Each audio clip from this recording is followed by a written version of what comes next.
Hello, everybody, and welcome to Getting Banned Part 2 Electric Boogaloo. I'm your host, Zach, with CZ Productions, and I can't wait to get banned again. All jokes aside and memes aside, it is nice to be unbanned.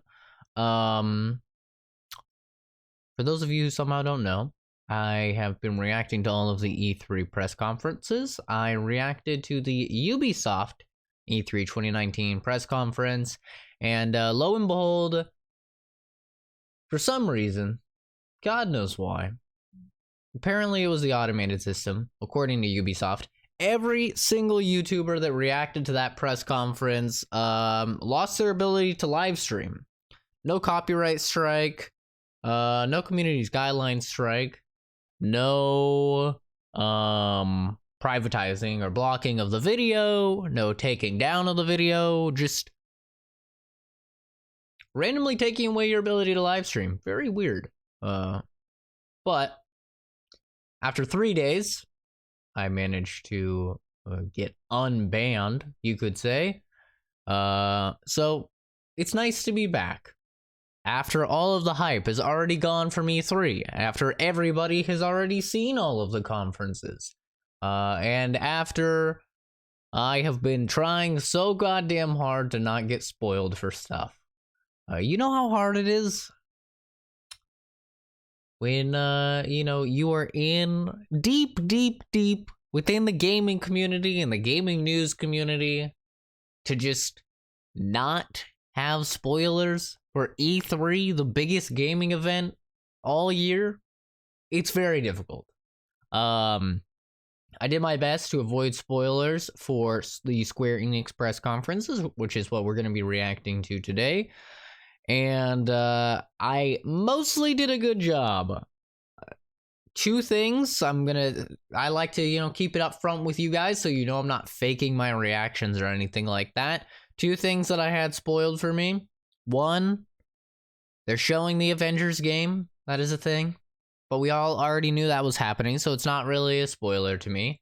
Two, they're showing Final Fantasy VII footage, which we already know was going to happen. But the main thing that the specific thing that got it spoiled for me is that they show Tifa. They show Tifa in some way, shape, or form, which is something that they haven't shown at all yet. And every single person who was, a teenage boy or a young boy was fucking jerking it to Tifa back in the day with her giant pixelated titties. She was like, basically the equivalent of Tomb Raider back then. Everybody had a thing for her. So I'm fingers crossed. She's really hot and super smoking with today's technology, and they didn't PC her, because that'll be a bummer. I always hate it when that happens. It's one of the reasons that I actually applaud the new Soul Calibur. Good for you, Soul Calibur.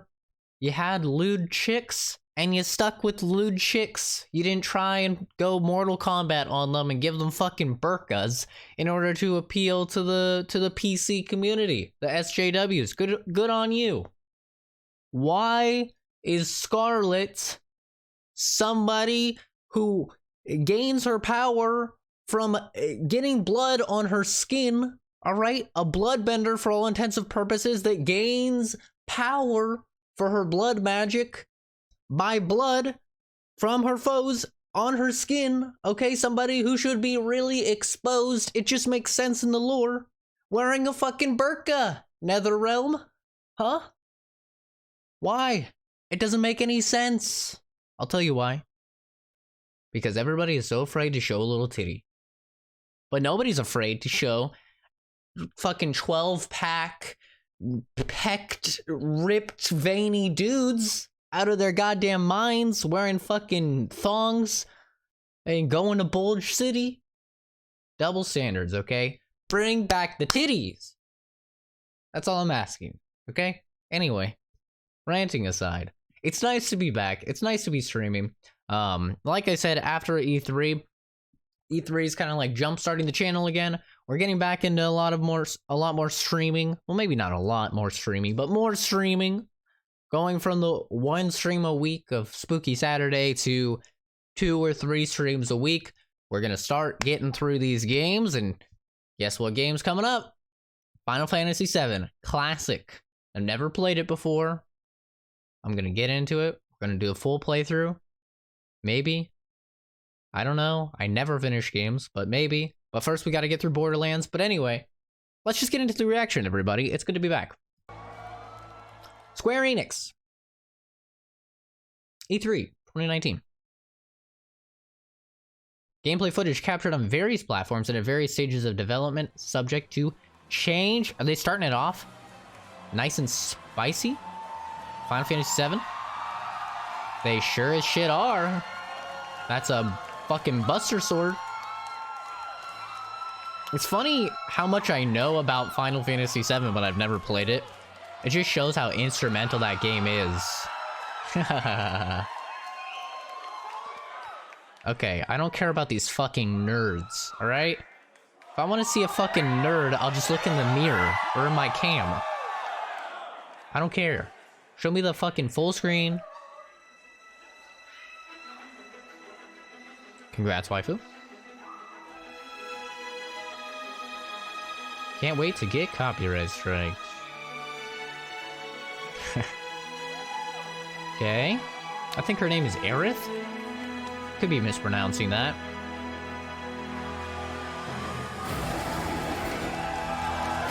The question is this CG? That's what everybody's kind of wondering. Dude, Cloud looks so fucking sick. Oh my god, he looks so fucking good. I don't give a shit about Tifa or Aerith. My boy Cloud looks fucking sick. I played him in Smash. It's fun. This looks like gameplay. This is gameplay. You can tell because it doesn't look as good. It still looks good, but you can tell it's gameplay. Please welcome Yoshinori Kitase, producer. Hello, Yoshinori Kitase. Final Fantasy VII Remake. When's this game coming out? 2033? They're not gonna show Sephiroth. Actually, they might show Sephiroth.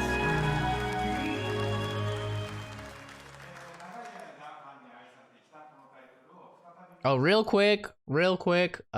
Sorry, apologies for people. To comment on if I'm reacting to Nintendo's press conference. I'm not. Just because I don't really care about Nintendo, to be honest. I already know that they announced Banjo-Kazooie as the next guest character for Smash. Cool.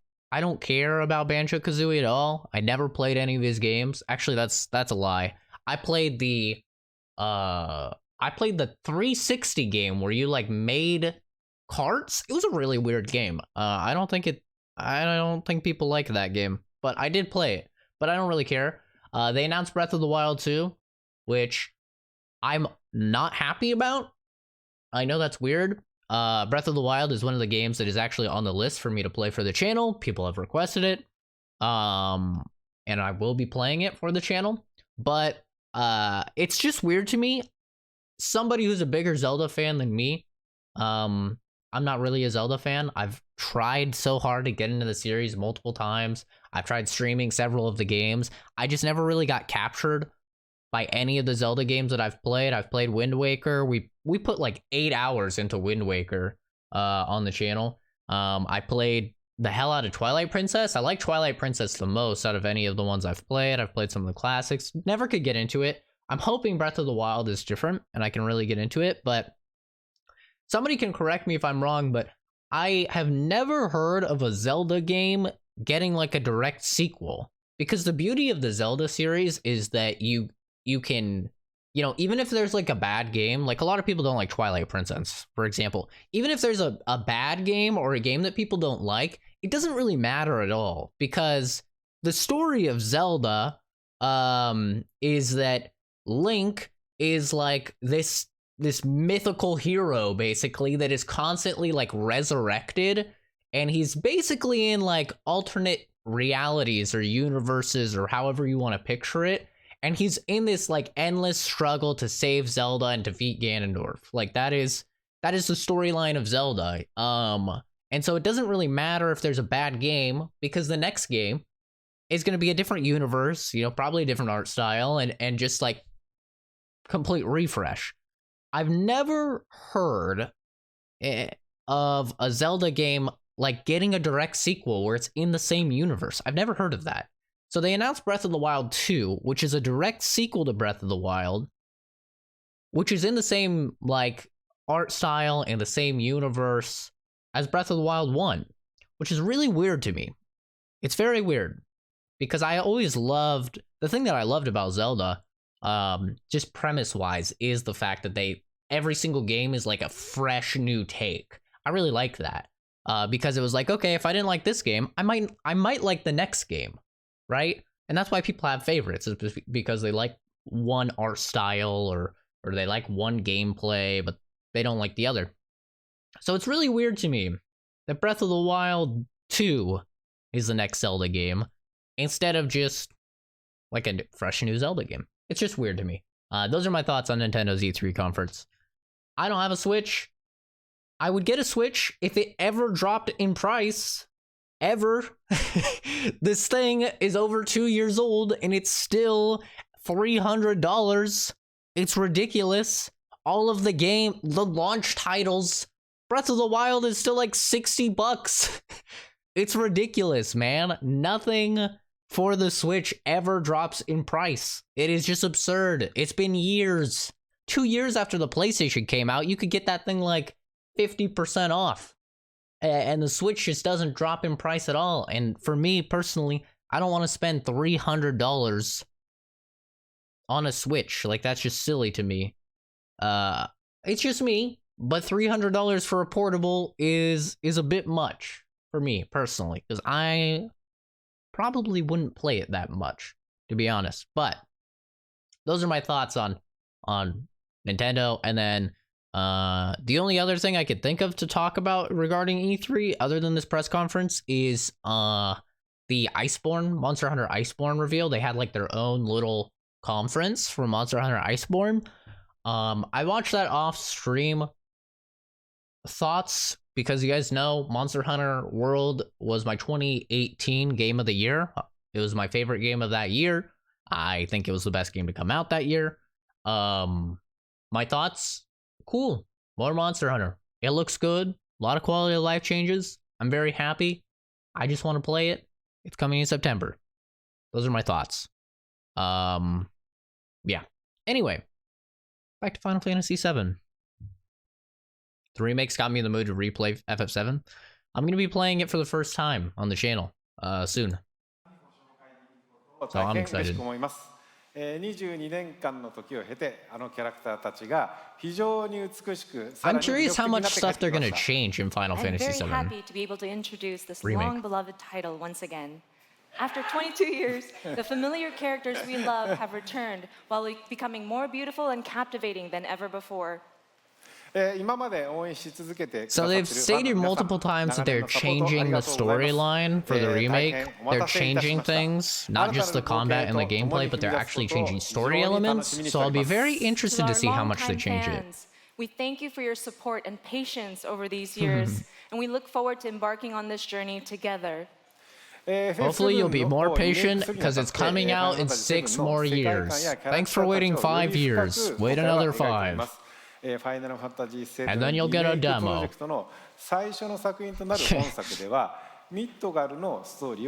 thought for sure this thing would be coming out on next-gen consoles. I thought that's why they were pushing it back. I think everybody thought that when they saw it. They were like, okay, this is going to be for PS5. Like, that's why we haven't heard anything. So it's weird that they're talking about it now. Remaking Final Fantasy VII has allowed us to dive much deeper into the world and its characters than ever before. The game design was optimized for this title as well, and we anticipate 2 Blu-ray discs worth of gameplay content. Wait a second. That's actually fucking crazy what they just said. That's actually legitimately insane what they just said. I don't know a single game. I honestly don't know a single game that has 2 Blu-ray discs. Because back in the day, obviously, the older games, they used to have multiple discs. Final Fantasy VII, I believe, was definitely one of those games. Because they had a limit, right? GameCube, like Resident Evil 4, for example, on the GameCube had the same thing. They had a limit to how much data they could have, so they had multiple discs. But kind of the great thing about technology these days with Blu-ray technology is that we can fit like 20 times as much data, you know, into one disc. So we have never had a need for that. And anything that we, you know, anything extra has always just been, you know, you download it and you install it when you put in the disc. So the fact that this thing is going to have 2 Blu-ray discs, that's kind of unprecedented. I mean, you could argue that Red Dead 2 sort of had that because you had an install disc and a play disc, but it's not real. That's not really the same thing, to be honest with you. That's not really the same thing. So that's kind of crazy. That's actually insane. I have never heard of that before. Just shows you that this should probably be coming out on PS5 instead of PS4. The first game in this project expands on the story of Midgar and is such an elaborate retelling that it has become a solid standalone game in its own right.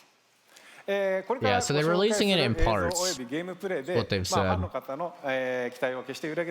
which is interesting.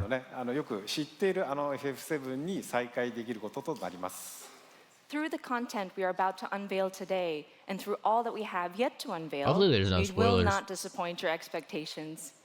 Oh, there's probably going to be spoilers. Your reunion with the Final Fantasy VII you know is near. Is near my fucking ass. Is near, To right. newcomers who never played the original, What, 2 we years? present to you a completely new Final Fantasy and a perfect starting point to explore the world of Final Fantasy VII. Please welcome Neil Pabon, Senior Manager. So we know that Product this is Marketing, Square Enix. broken up into parts. Final Fantasy VII music, by the way, is fantastic. Just Final Fantasy music in general is really good. But はい、本日はですね、ニールにゲームプレイを紹介してもらいます。 So, Neil is here to introduce you and walk you through gameplay.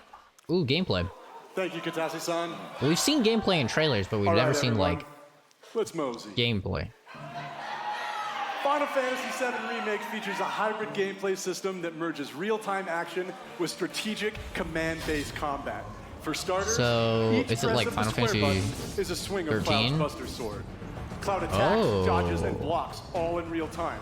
His standard Okay. attacks do some damage, but they barely scratch the surface of Cloud's true potential. Succeeding on the battlefield requires much more than just hacking and slashing. Cloud needs to be Okay. tactical. He needs Okay. ATB. 2 ATB bars are displayed in the lower right. These fill up slowly over time, but fill much faster as Cloud lands standard attacks. Okay, you get Once abilities. ATB bar is full, you can enter tactical mode, where time Tactical slows to a crawl, mode. and you have the opportunity to That's- choose actions from the command menu. Katase-san, I've had the pleasure of seeing quite a bit of the game, but tactical mode never gets old for me. I could just sit here all day long and watch this beautiful slow motion action. Man, it's just so innovative. We've never seen this in a game もう少し before. 見たいのではないかと思いますが、皆さんいかがでしょう。 I That's think the audience would like to see more. Isn't that right, everyone? Fair enough. Good point. Good point. Yeah. Well, once in tactical mode, you can choose to perform various abilities, such as Cloud's Braver attack. Using an item in battle will just deplete an fucking ATB charge, and if Cloud has the right slam the materia shit out of equipped him. and enough MP, he can use ATB charges to cast spells. Of course, this being a remake, we're sure to see some familiar faces. With the use of his iconic gun arm, Barrett is able to target enemies at a distance. Barrett's standard attacks Do you generate switch ATB between charges characters? similar to Cloud, Yeah, you but his do. abilities are entirely different.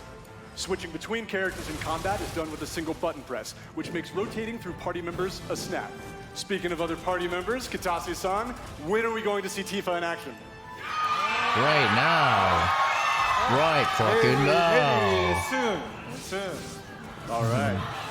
Characters will continue to fight even when you're not controlling them directly. I want to see a but it's hot up to bitch you punch to choose it. how and when ATB charges are used. You can maximize your effectiveness by switching between characters or issuing commands to characters with This game will be a full lot of ATB fun bars. playing on high difficulties. This Every is enemy has definitely a focus game I'll gauge be that fills up playing as you do on damage. When the hard gauge mode. is full, the enemy becomes For staggered, sure. and you'll deal bonus damage. Tactical mode evokes the command selections from the original Final Fantasy VII and allows players to enjoy battle while taking the time to think strategically.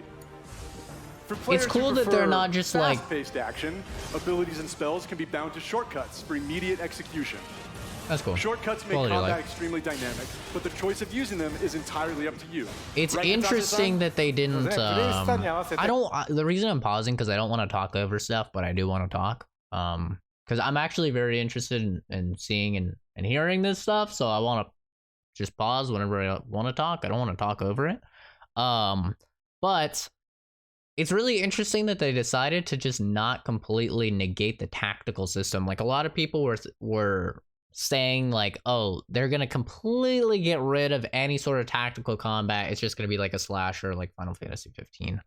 Yeah, I haven't played Final Fantasy 15. Also on my backlog of games I need to play. I own it.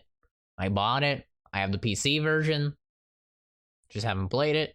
Story of my life, basically. But a lot of people thought that they were going to completely get rid of this. I think this is a smart hybrid. You know, they're not going full turn-based like the original because, honestly, people are going to be upset about this. Like, hardcore classicalists are going to be upset about this. But I don't think turn-based action is really great in today's, system. I don't think people like it very much. Sure, there are some turn-based games that do really well. Persona 5 is a great example of that. A game that did very, very well turn-based action. So I'm not saying it can't be done, but I'm just saying in general, and especially with the fact that they're really trying to push Final Fantasy VII to a new audience, to a new generation, to get a new generation hooked on this series. So they're trying to make it more casual friendly.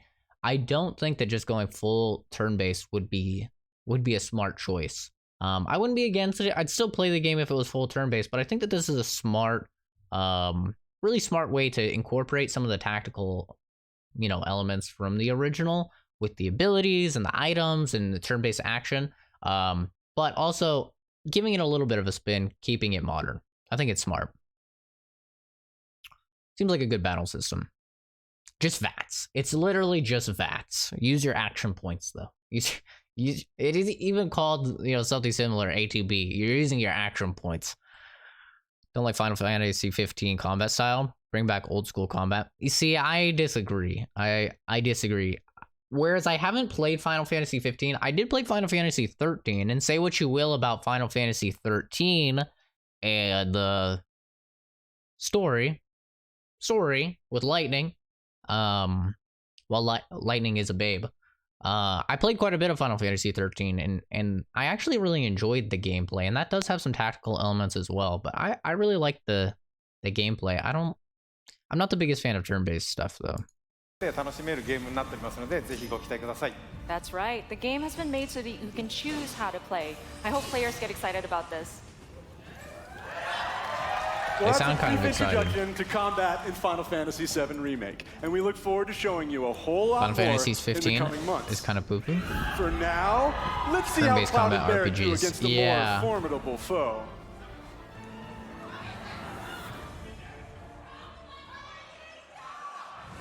Jeez, people are screaming. Can you guys shut the fuck up? You double crossing!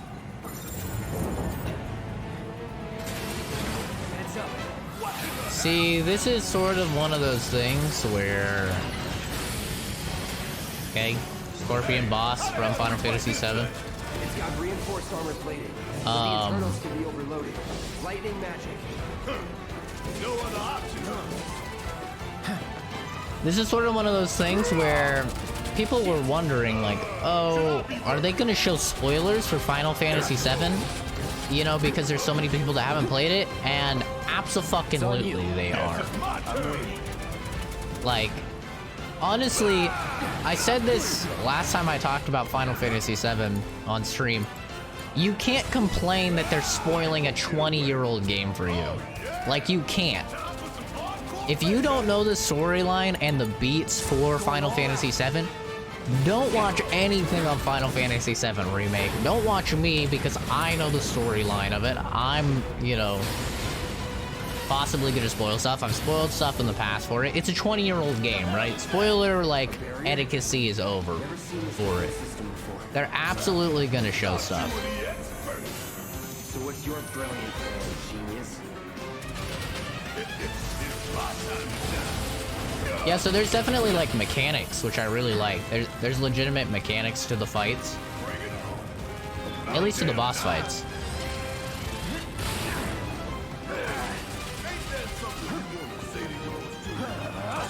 I thought Final Fantasy 15 had the exact same combat. Focus on that core.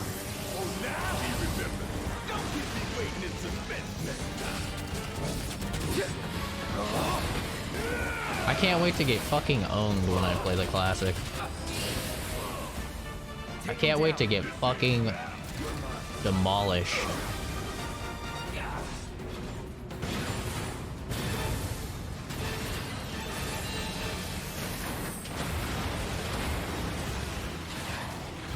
But I'm excited to play the classic. I'm doing the same thing I did for RE2, right? I had never played classic RE2. They remake RE2. I played the classic.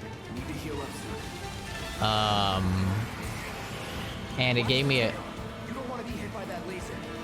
You don't want to get hit by that fucking laser. What do we do? Don't get hit.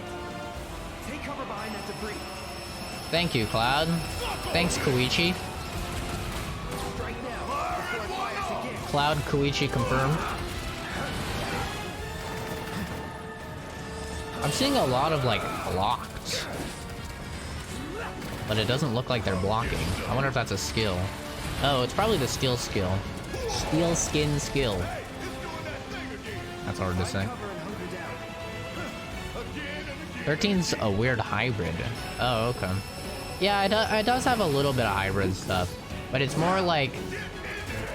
The tactical elements of Final Fantasy 13 are more in your party. And managing your party's skills. They do them, like, automatically. So, like, just customizing them. It's fucking healing. Stop attacking its leg, you fucking dweeb.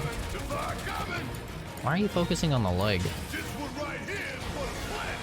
Oh, shit. Fucking boom.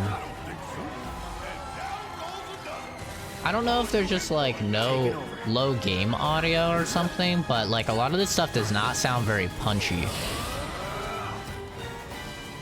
Going in. You're as good as dead.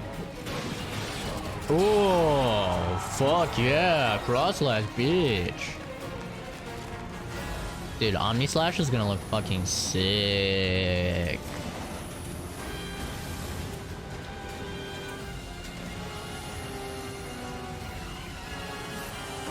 This fucking thing won't die. I can't wait for this to just be a regular enemy later in the game.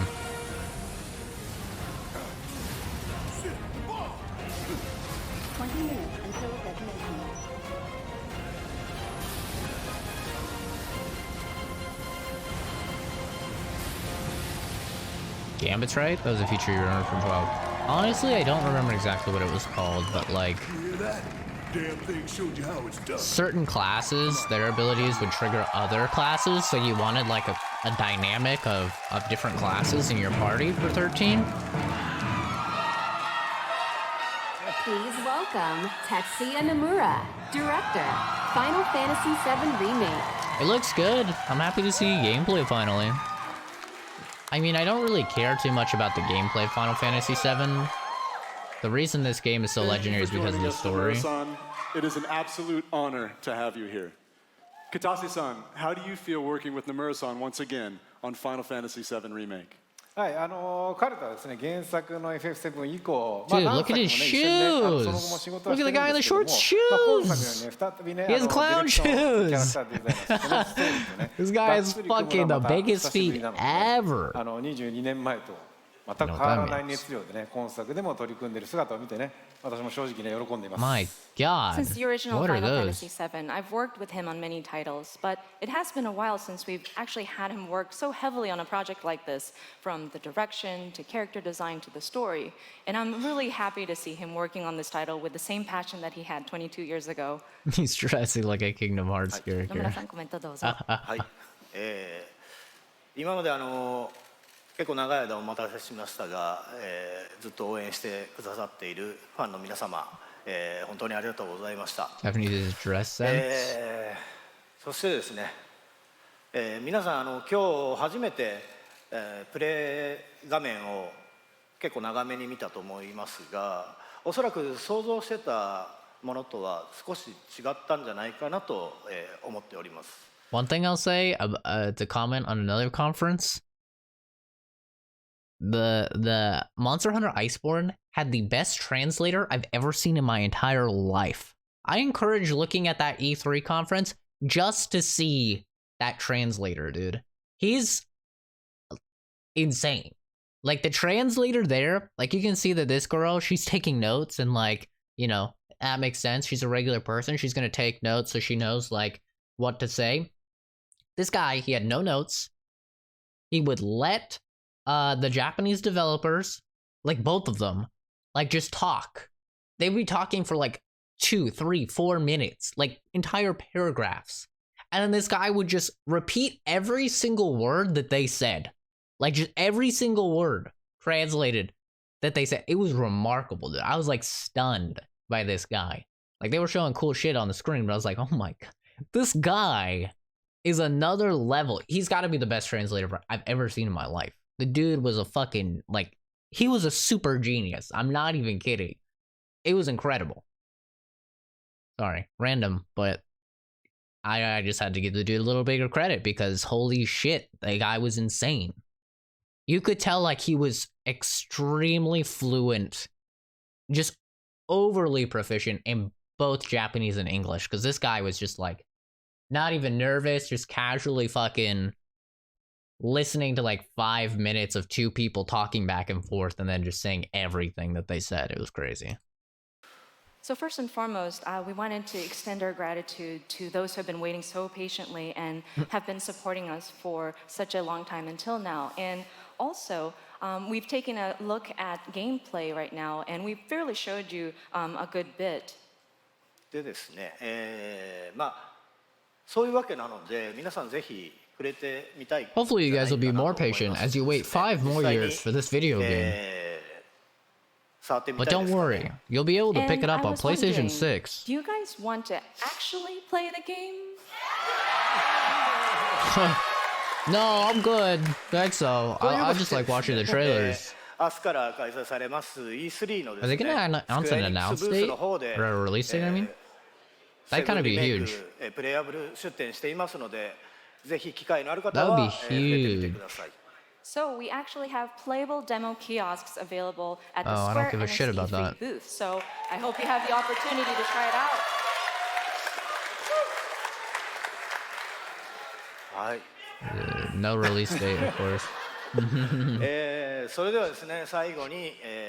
Some fucking weeb out there. Itadakimasu! Screaming at the top of his lungs. コンサートの方でショート版のトレーラーを公開しましたけども、今日はロング版をご用意してますので、ぜひご覧ください。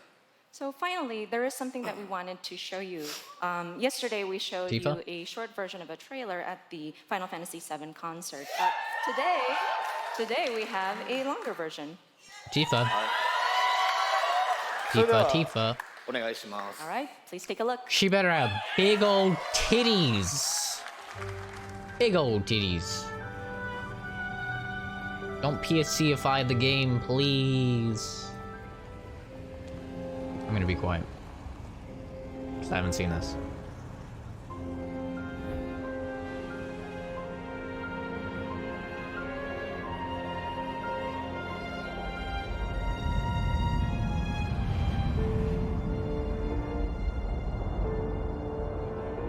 Midgard is such a cool location, dude.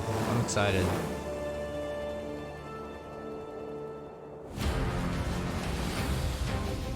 These sewer rats appear to call themselves Avalanche, sir. Damn, that guy looks sick. You can have it for saving my life. Damn, who's she? You think he's a keeper? Oh my god. Who is she, dude? I like her. Why is everyone talking about Tifa? Why doesn't Ninja Girl get more credit? I've never seen her before. Y'all gotta look at the bigger picture here. Ninja Nothing worth fighting bitch. for was ever Yo. won without sacrifice. Help me! Girl touched me. Oh shit. You can play as Aerith. She's probably a healer.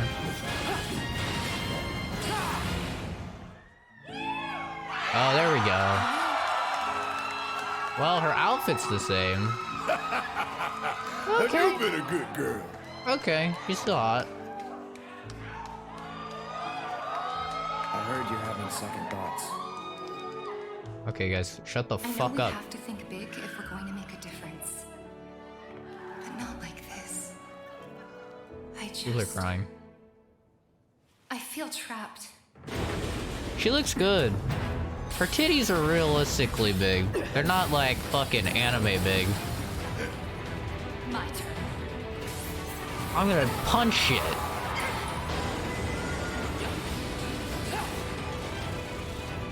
I want to see gameplay of Tifa. Oh, there we go. Damn, she looks sick. I was thinking she's gonna be fun to play. What the fuck? Weird sewer things. Oh shit. Looks cool, dude. Oh shit. Got you now. Fucking kick and punch and shit.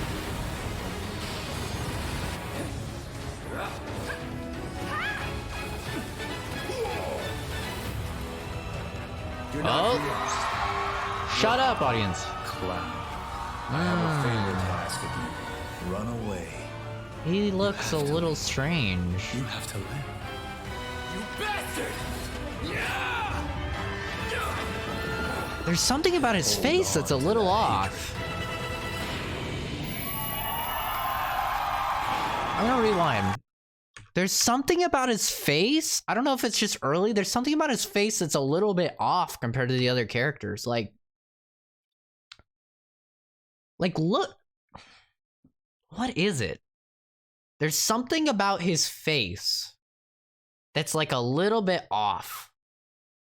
Am I the only one getting that feeling? There's something. It's not the eyes. We all know about the eyes and what it means. Maybe you don't if you haven't played Final Fantasy VII. But there's something about it that's like a little bit like all the other characters' faces look really, really good, but his face just looks a little bit funky.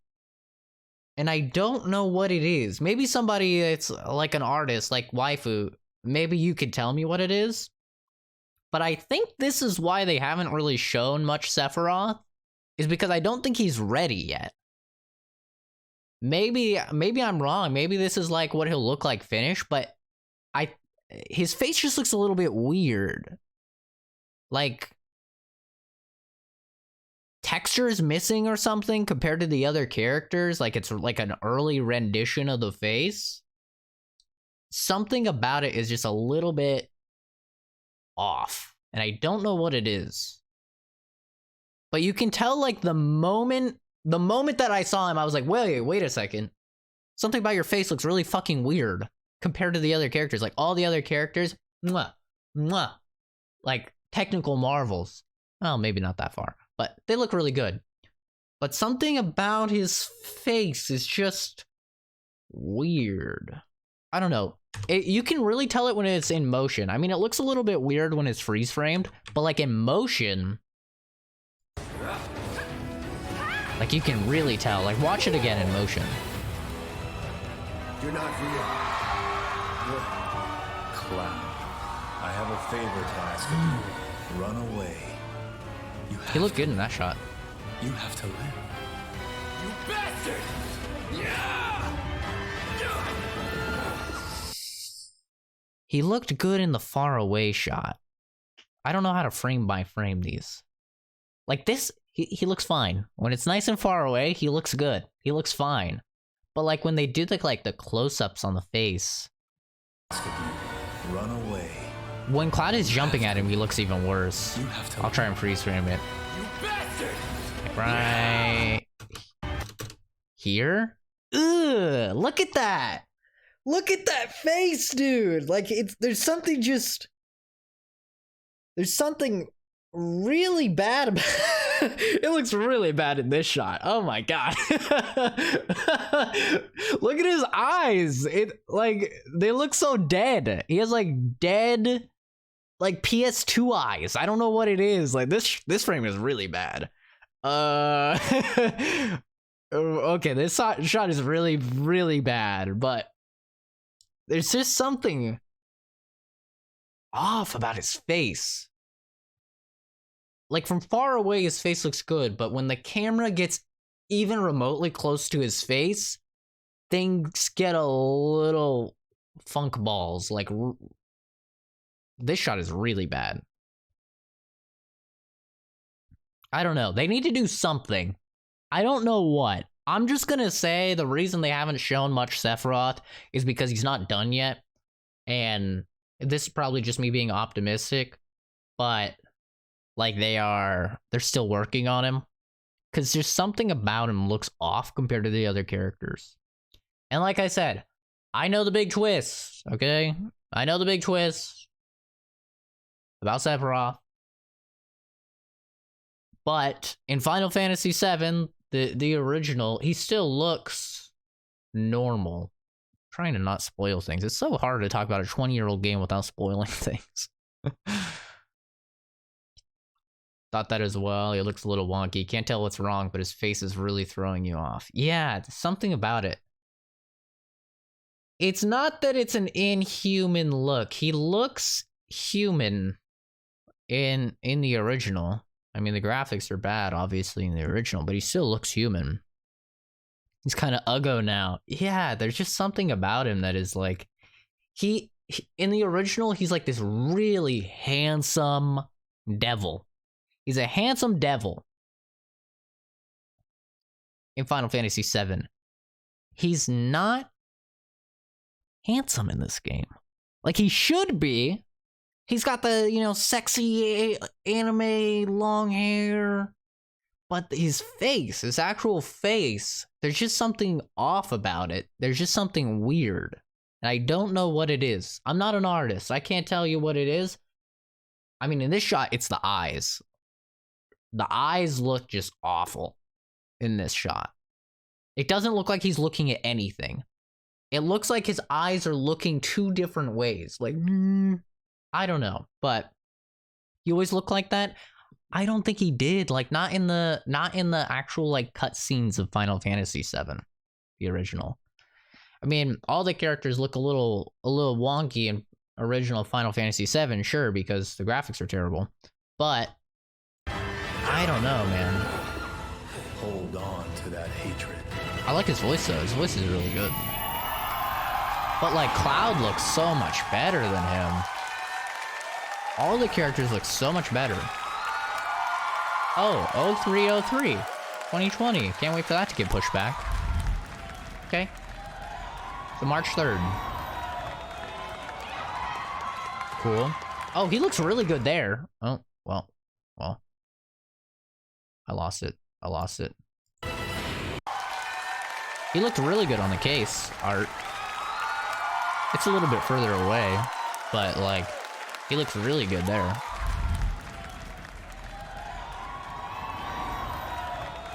Right there, dude. He looks fucking good.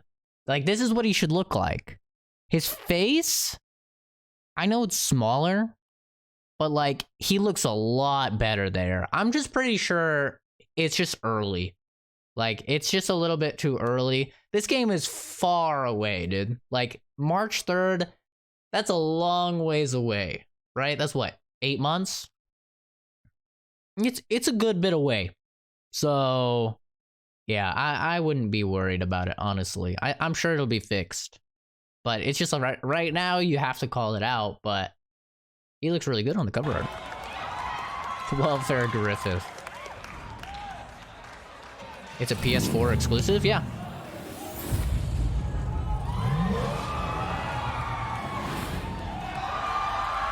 Man, people are just so hype about this shit.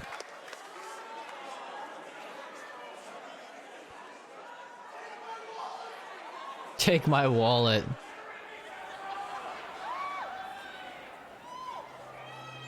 Okay, we're moving on to Life is Strange. Dose. I think there's Life is Strange too. Just the son I wanted to see. I haven't played this yet. I want to play it when it's all done. I know what happened with you guys in Seattle.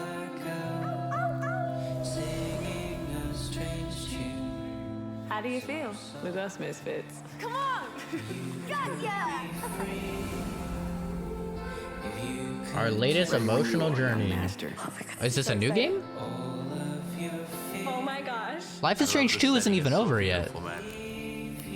Time to hit the road. Wow, really? Got that many good reviews? I want to see what his power can do. Come on, Daniel. You got this. Starting to be able to control his powers. Oh, interesting. There are powers. I was hoping. Okay, stop showing YouTubers. God, who the fuck wants to watch some YouTuber? Right? What type of nerd makes... Oh, wow, fucking spoilers. Wow, dude. Oh my god. Wow. Okay. Fuck me, right? Shit, I was gonna do a Let's Play. Fuck me. I'm really glad I got to meet you. It's the same. I was waiting for it to all be done. What a nice dude, man. Okay. This is fucking retarded. They're fucking spoiling the game and just showing a bunch of YouTubers. I'm fucking skipping this shit. I don't want this fucking spoiled for me. What sort of retard shit is this? Whose idea was that? What the fuck? Just spoil all the shit in the entire game. Good idea. Just want to show a bunch of From ages long ago, YouTubers. miasma has blanketed the world. This is some old Crystals game. keep the deadly miasma in check, but the crystal's power is not eternal. Oh god, that frame rate's making me sick. These are the chronicles of brave young adventurers who journey to protect their home. This is some Japanese shit. These are the Crystal Chronicles. My Crystal Chronicle. If we had no crystals, That's a miasma would guy? consume us all, correct? Never did I imagine that it could be. This is a great game and they're spoiling it. Tried to warn me. In online multiplayer mode, caravan with friends wherever they may be. What the fuck is this? Some old JRPG shit? The adventure close at hand, the journey now unfolds on smartphones. Oh boy, Final Fantasy smartphones. Crystal Chronicles Remastered Oh. Edition. One of the This 95. winter, embark on a new journey once more. One of the 95. Oh, it's coming on Switch. The journey begins. Octopath Traveler. I've heard such mixed things about this. Like, some people say this game's really good. Some people say this game sucks big fat nuts. And I love the art style though, not the actual gameplay. This looks terrible to me.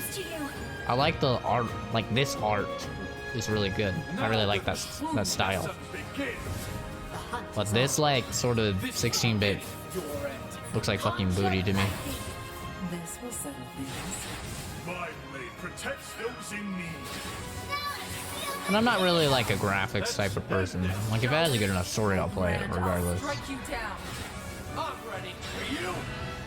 Which is why I'm gonna play Final Fantasy VII Original. Octopath Traveler. That's a game I'd play on mobile. Not on PC. Square Enix actually makes more games than I thought.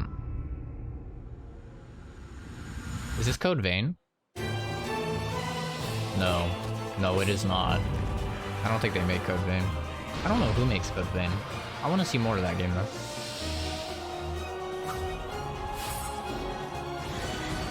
Square Enix. JRPG. The Conference. This game is very anime, whatever this is. Oh, The Last Remnant remastered. I knew that guy looked familiar. I was like, I've seen him on cover arts. Middle of the night, that's cool. I've seen the cover art of The Last Remnant so much back in like Blockbuster days. I know, I'm dating myself. I saw that game so much though. I was like, huh, that's a game. Never played it. Prepare for a bunch of minor JRPGs you've never heard of. All getting Switch ports. It's the one, the only, the builder of the game. It's Dragon Quest Builders 2! Dragon Quest. Guess what type of game that is? The children of JRPG. The vile cult that worships destruction has outlawed the building, cooking, and creation of all things, and captured the builders. All hope seems to be lost until It's Goku. you, a young apprentice builder, manages to escape the clutches of evil. Washed up on the deserted shores of the Isle of Awakening, and with the help of your spirited and mysterious companion, Capcom's a Malroth, Japanese company as well. A lot of companies are Japanese. Sony's a Japanese company. The hateful children of Harkon. They don't just release JRPGs, though. That's a silly thing to say. Diverse islands and discover your true potential as a master builder. There is a land of adventure with I said many islands offering JRPGs, unlimited not building Japanese games. You will have to master new crafting skills. I'm not surprised there are a bunch of Japanese games. I'm surprised there are JRPGs. This isn't, though. I mean, Dragon Quest is a JRPG. This is like a spin-off. Dragon Quest Builders 2 is much bigger. This actually looks kind of fun. Build huge structures to be in honest. a larger world with more variety and options than ever before, and with a little help from the eager What a surprise. The islanders. first non-JRPG I'm actually interested The in. world is humongous, and you'll need your wits about you to get around. Run across open fields and explore ruins, treacherous mines, and Dragon spectacular Quest castles. Minecraft Edition. Dive into the watery depths to discover Maybe I should reverse hidden that. treasures. Minecraft Climb the Dragon highest Quest Edition? mountains to catch the sunset, and glide home to rest up for your next day of adventure. But beware, monsters roam this land and will need to be dispatched with cunning composure. Luckily, accompanying you on your quest is the enigmatic I just got turned off by the combat. an aggressive amnesiac with a fondness for fighting foes. I just got so turned off from this game. To take down monstrous beasts. Okay. Work together with your villagers to till soil, plant seeds, and raise a multitude of crops. I was Be sure to interested customize the way until you I build saw your the combat, fields to and it looks support the so kind of bad. crops you'll grow. But the other stuff looks fun. Harvest anything from Zelda. humble cabbage and wheat to tantalizingly tasty tomatoes.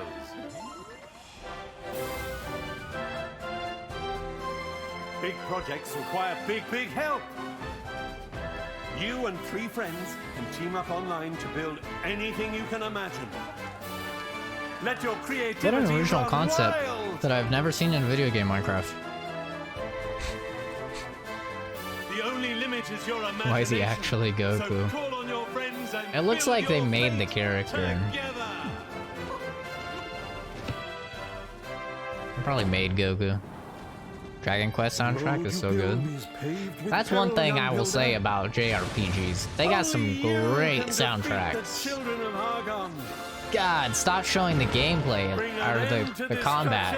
Stop showing the gameplay. Save the world in Dragon Quest Builders 2. It's a.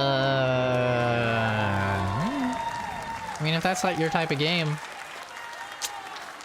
the combat really turned me off, though. That's for sure. Demo, yeah. Why does the Square Enix conference have the loudest crowd? People are actually alive in this crowd. This is another Dragon Quest thing, it looks like. from the fucking graphics. Dragon Quest has like a very particular... Ooh, oops. Oh!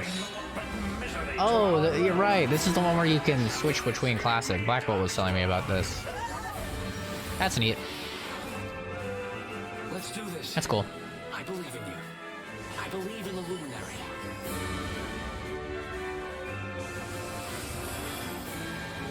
I wouldn't be opposed to playing one of these games. I'm not like against JRPGs. They just have to be really good to get me to play them. Dragon Balls. Mixed with Infinity Stones. Oops. That's one thing I do like about JRPGs, okay? They aren't afraid to lewd some bitches. I like that. I like that. In America, we have a bunch of cucks that are afraid of showing any bit of skin on a woman, but in Japan, they will lewd bitches for days, and I love it. I love it. Even though they censor their porn.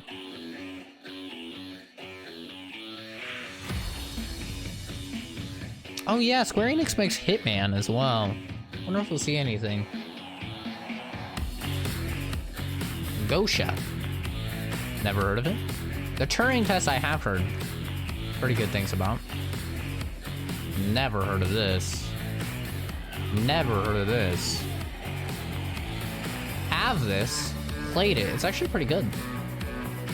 I've heard good things about Debbie Heroes as well. Never heard of that.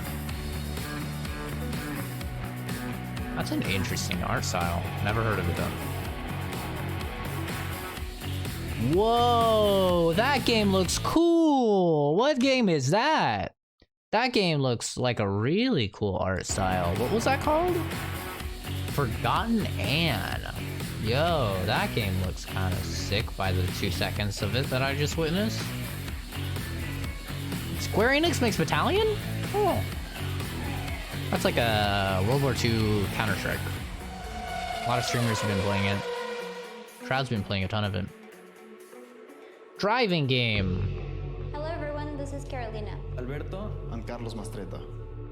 Hello. We're a family of motorsport fans from Mexico, That was and we're the Trunks. founders of Original Fire Games. Over the last few decades, we have seen a fascinating evolution in racing games. And nowadays, you can drive almost any type of car on amazing recreations of the best tracks in the world. Listen, if you want me to be interested in a racing game, it has to do with murdering your competition. That pioneered racing games decades ago. Our game mixes I don't care top-down about no racing Gran with a classic, Turismo. sharp arcade look and tactile driving physics, which Okay, brings that's not together what I a whole expected. range of styles and eras of motorsport. That is not what I expected this game to look like. And show a sneak preview of our game, which Square Enix Collective will publish in 2020. Join us for the ride, and see you again soon. Tell me it has to do with fucking up your competition and I'll be interested. If it doesn't, if it's just a racing game, oh no, oh no. Oh no, it's just a racing game. Oh no, what are you guys doing? What are you guys doing? There's so much promise with this game and the top down and the cartoony. I wanted to get some fucking rockets and just blow the fucking shit out of people. Okay, well, that's not my type of game. That's for sure. I'm sure somebody will be into that. Here's Battalion. It actually looks pretty good. I'm not gonna lie. 1944 recaptures the core of classic competitive first-person It's literally just Counter-Strike, though. It is just You need to Counter-Strike. quickly coordinate strategies with your team on the fly. World War whilst II keeping your Counter-Strike. movement nimble and your aim precise if you hope to beat I would out the competition. dominate in this game. There are multiple game modes for you and your team to dive Dominate. into. Test your skills in domination, capture the flag, or team deathmatch, and perfect your tactics in the highly competitive Wartide game mode. And this is where the game shines, Wartide. Facet's competitive toolset is fully integrated into the game, bringing world-renowned competitive matchmaking, 1v1s, God, tournaments, I would rankings, and leaderboards. dominate in this game. Ooh, I kind of want to get it just to own. Win matches and rank up to demonstrate your Battalion 1944 prowess and unlock visual customization I like it rewards. when people do this this classic shooter type of stuff. Ridiculously high. You know, classic shooters are kind of coming back right now, and I'm really happy about it with Modern Warfare coming back as well. Like just hyper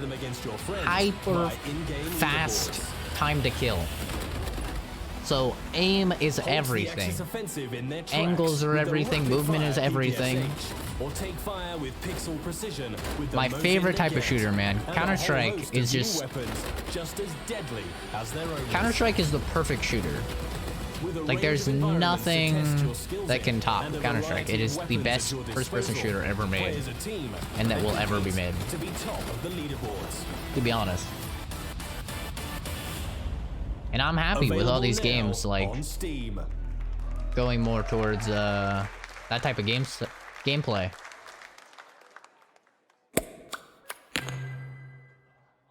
ENIX music? Oh no, I'm about to get copyright strike the fuck out of, aren't I? I'm skipping this. I don't know what it is, but I don't care. Oh shit. Final Fantasy soundtrack's now available, guys. I'm trying to not get absolutely murdered by copyright. Please forgive me. Gotta be careful with these Japanese companies, dude. Oh, is this the Kingdom Hearts DLC?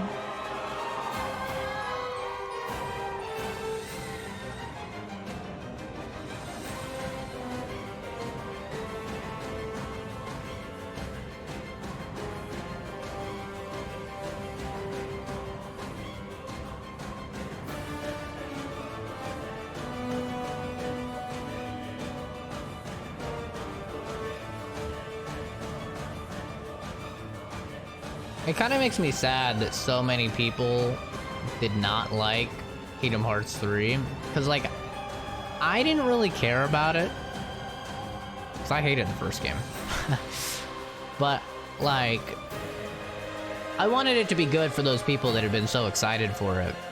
So, it's kind of sad that Kingdom Hearts 3 was, like, not a very good game.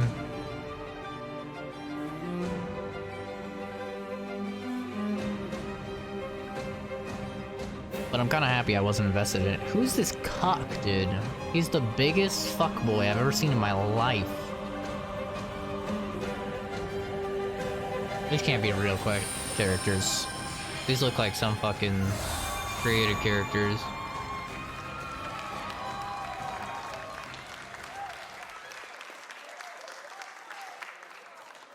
Kingdom Hearts 3 was kind of trash. I'll take anything that could make it a better game. Producer and director, Final Fantasy XIV Online. Final Fantasy XIV. One of the few good MMOs out there. People rant and rave about this game, dude. Like, this is actually apparently a really good MMO. Yikes. Brother. My name is Naoki Yoshida, producer and director of Final Fantasy XIV. Nice to meet you. Is this just the camera? His mouth looks really wet. And his teeth are really shiny. I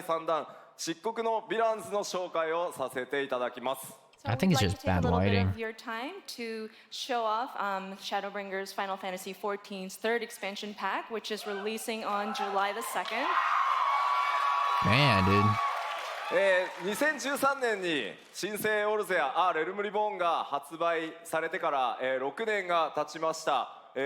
I'm sure this is good news for the people that like this game. I'm not really an MMO type of guy, but it's good to see an MMO do well and be good that isn't just World of Warcraft. Square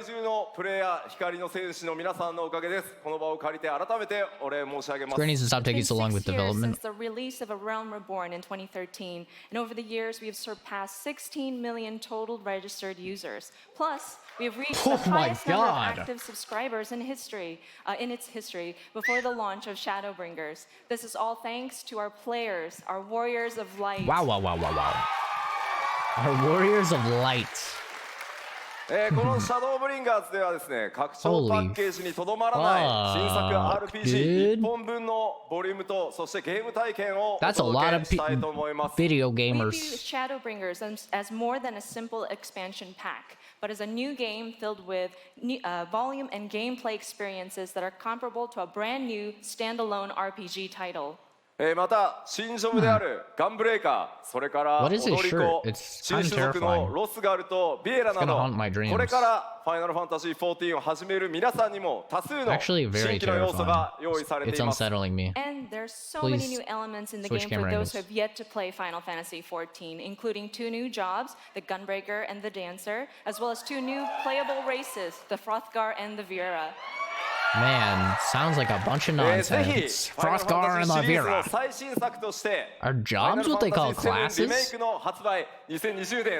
Oh, we understood that. Final Fantasy VII Remake. We are excited to bring Shadowbringers as the latest installment in the Final Fantasy franchise for our fans to enjoy. At least until 2020 March 3rd, when Final Fantasy VII Remake comes out. Yeah, jobs are classes. それではいよいよ7月2日、ローンチとなりますが、この場で世界初公開となるその漆黒のヴィランズのローンチトレーラーをご覧いただこうと思います。We are pleased to bring a world premiere of the launch trailer for Shadowbringers releasing on July the 2nd. Yeah, it's cool that you can change classes. I just wish they would make an MMO with good combat, man. No MMOs have good combat, which sucks. The oldest joke in the book. And when, pray tell, did we last have a dark night? This is probably the most anime-looking MMO that exists. Can't turn it up. Sorry, this is a lot as it goes. This game is so animated, like you see it and you're just like... Between realms, time and space warp and blend in unexpected ways. He has a big sword. I like big swords. What Urianger saw... Big sword class? ...was the future.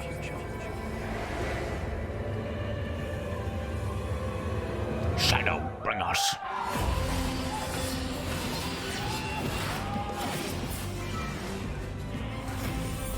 Why do MMOs look... Ooh, big sword.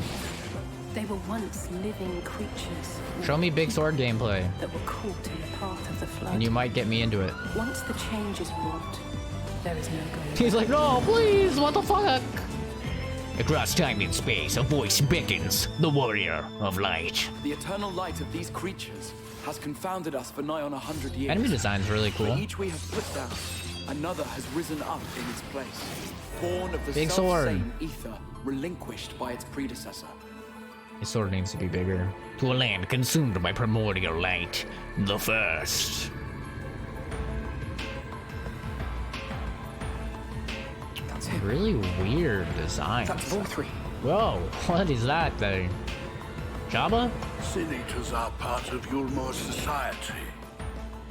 But this shit is anime. With ether. Living ether. The truth must be known. Gun sword! Every game needs gun swords. Yes. This world's beyond saving. Like those who try to save it. This is 100% something that will be copyrighted. I guarantee you. And the hero harness light and dark. Joker?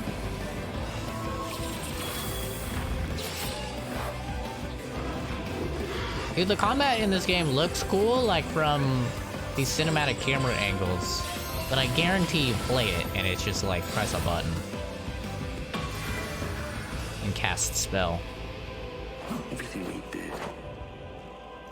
Everything we gave. Big axe. What was it for? The time has come. Oh shit.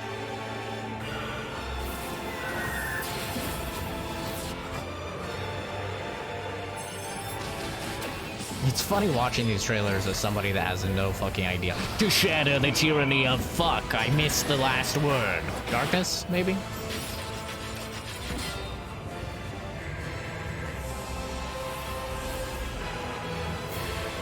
Become what you must. Years have I waited for this moment. Become the warrior of darkness. Bam.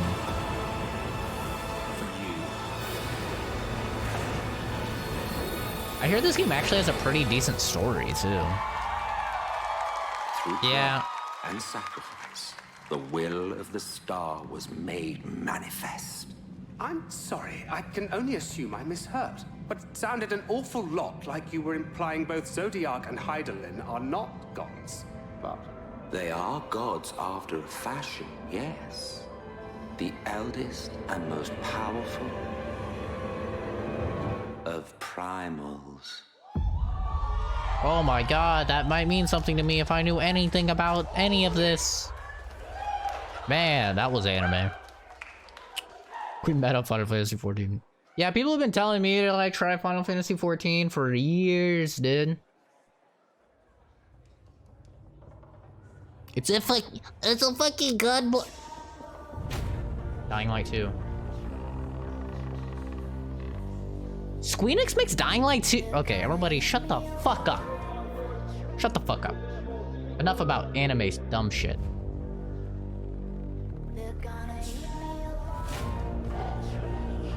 Oh, looks fucking spooky, dude. You done fucked up, dude.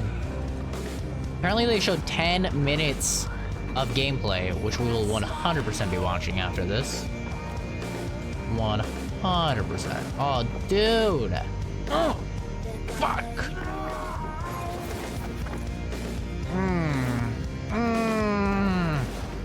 Oh god, the movement looks even better. I don't even care that this song is copyrighted, most likely. Actually, I do care. Please don't ban me again, please. Oh, man. Swing kick him. Ooh. Swing kick him. Yes. Oh, yes. Spring 2020, it's too far. I want it now. I want it now.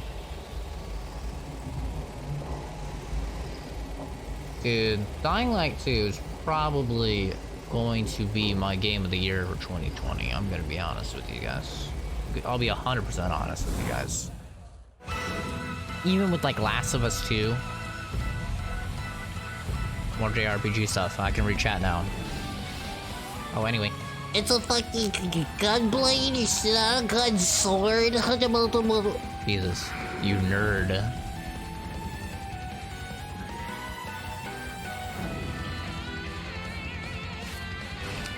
God, we got him to stop talking. Early 2020 is packed. It was the same thing this year, though. Early 2019 was packed, too.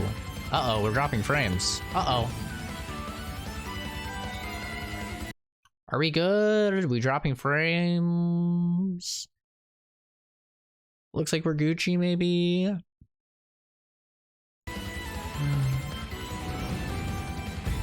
It was the same thing this year, though. We got so many games at the beginning of 2019. So many games. I've already spent probably like $300 on games. At least. $300 on games for 2019. And we're like, what, halfway through? Not even? Oh no, we're like over halfway through.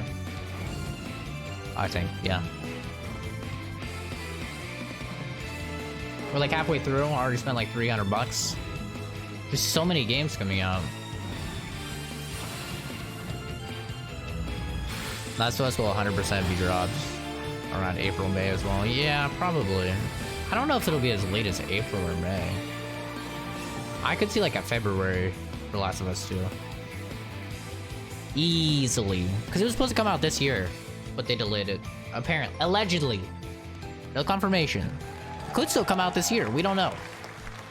It's all rumors and hearsay. But it'll probably be 2020. But I could see like a February. Just like Resident Evil 2 came out. Final Fantasy Brave Exvius. God damn, there's so many Final Fantasy games. Over, has surpassed 39 million downloads. Jesus Christ, now, mobile Square games, Enix crazy. proudly presents the international reveal of a new title born from the FFBE universe. Oh my god. War of the Visions, Final Fantasy Does Brave anybody Exvius. care about this? These two titles, This is a mobile game, right? FFBE and War of the Visions, will be the pillars of the growing world. I could talk of over Lapis. mobile games, right? Yeah, I think it's okay to talk over mobile games. You know what's crazy to me? Somebody out there, This is the story of Ardura, maybe even multiple people, a have tiny played spark here every ignites the single flames that Final can Fantasy embroil the game. entire continent in conflict. And there's like what? There's like 20? There's like easily over 20 Final Fantasy games. A conflict later spoken of. Are these games? How are these as games the even war of related? the Visions. Is it like Zelda, where like each of the Final Fantasy games is like ruled by the Red Lion Monarch, like a different story, but like the same universe? How do these games even work? Horn, the Great Western Kingdom. Because they're not the peace same and its like brave and wise timeline, you king. could say. They're not like the same reality, but they're all in like the same universe, I The think. King of the Savages has organized the barbarian tribes. And they into have like the Ardura's main mightiest games, militant state. boobs, but they also have like Wezit, the so great many Eastern spin-off kingdom games. It's over which ridiculous. reigns its icy despot. Like, what even makes these all Final Fantasy games? You know what I Crystal mean? Sanctum, Like, a religious city-state what with connects believers throughout Final Ardura, Fantasy founded games by one who claims to be together? God. It's just like the Each lore. burdened with its own dignity. Like you could be Thus like, is oh, the curtain Midgar, drawn on a something like struggle that. in which the fate of nations rests. Like, honestly, I feel like they just make a JRPG and they're like, this will sell if we just put Final Fantasy in it. Like, that's my opinion. This is kind of how I see it. They're like, man, we have a JRPG, but we don't think it'll sell. Oh, just put Final Fantasy. It's Eric's. That was Eric's. That's Eric's. That's Eric's Gaming, right there. The one and only. I love him. He's great for Monster Hunter. He's like probably the best Monster Hunter YouTuber. That's him. That's the man's whose weapon guide videos I link. Everybody that starts playing Monster Hunter. That's the man. That's funny. Easily 20 plus. Same universe, but different planets and shit. Each Final Fantasy is in its own universe. Same gods and summons. Unless stated otherwise, none of them tie into each other apart from... Ooh. This is a game I might actually care about.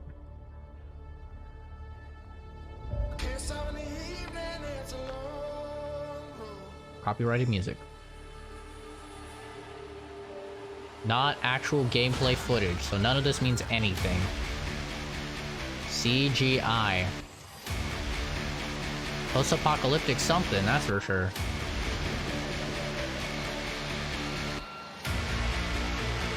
What the shit is this? I hate these CG trailers, dude, because you never know anything about them. At the same time, I'm super hypocritical because I freaked out over the Elden Ring and the... What the dick? What the fuck is that thing?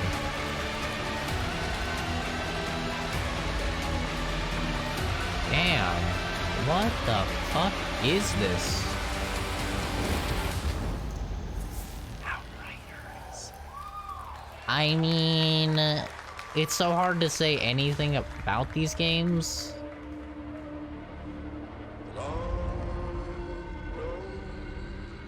Since they're all CG.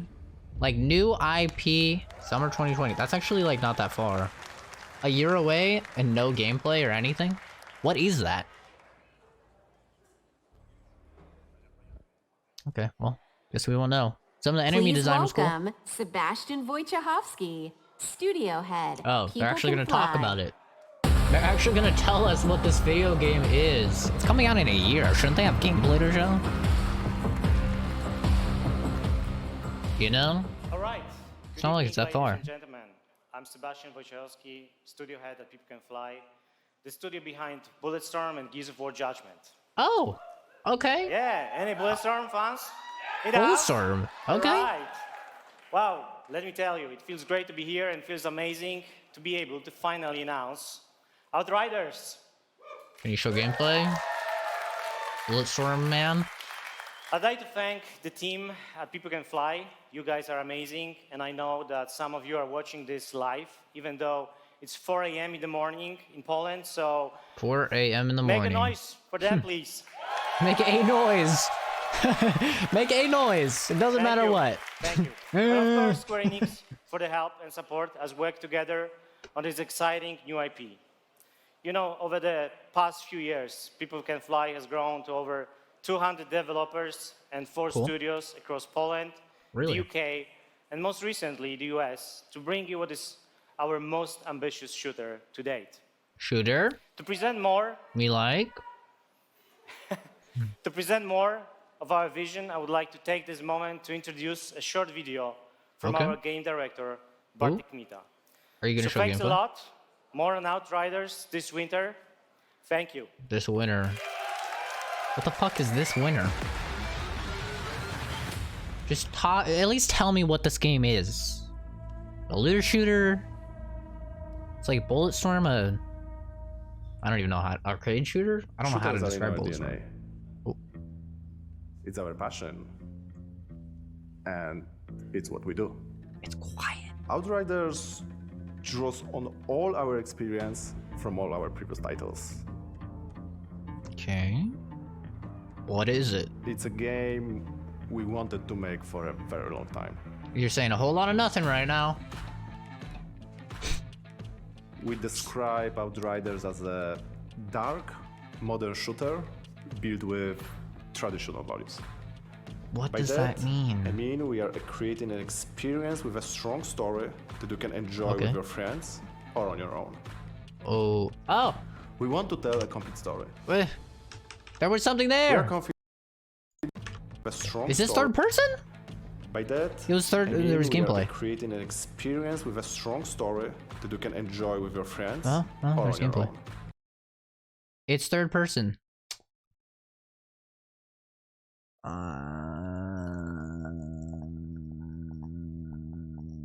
Why does this look like Red Faction? Is it just me? This looks like Red Faction, like the fucking designs and everything. I like these devs. Well, I like Bulletstorm, I should say. I'm not the biggest fan of third-person games. though. We want to tell a complete story. We are confident. We are building a shooter with a powerful gunplay, incredible weaponry, and a hostile new world. Cool designs. Spend many hours in. I like the enemy design. It's a game we've had in our heads ever since People Can Fly left Epic Games. Outriders is a 1, 2, or 3-player drop-in, drop-out co-op shooter. Okay. In our game, you create Anthem. your own Outrider and journey across the I'm getting hostile Anthem planet vibes. Enoch in search of the source of a mysterious signal. Mm. It's a pretty dark and unforgiving world, and yes, there is a lot more depth to the game, but I can't say too much more right now. Why? Why can't you say much more? This is E3. This is the time to say more. I'm getting some serious Anthem vibes. It's a year away. We can't see any gameplay. It's a co-op shooter. Yeah, we'll see. We'll see. I'll judge when I see gameplay. I don't like that it's third person. You know. Reincarnation is the foundation of our way of life. JRPG. We celebrate the lives we've been given and offer up prayers for the next. It is grief of death which shackles the living. Interesting aesthetic. And causes the dead to stray. Indeed, there is no greater affront to reincarnation. So we turn our grief to joy as we send off the dead. Never mind. I'm turned off by the aesthetic. She doesn't have a nose! He doesn't have a nose! No one has noses. Their tears in life still need salvation in death. Our style looks good until I saw the people. A duty that falls to the Watchers.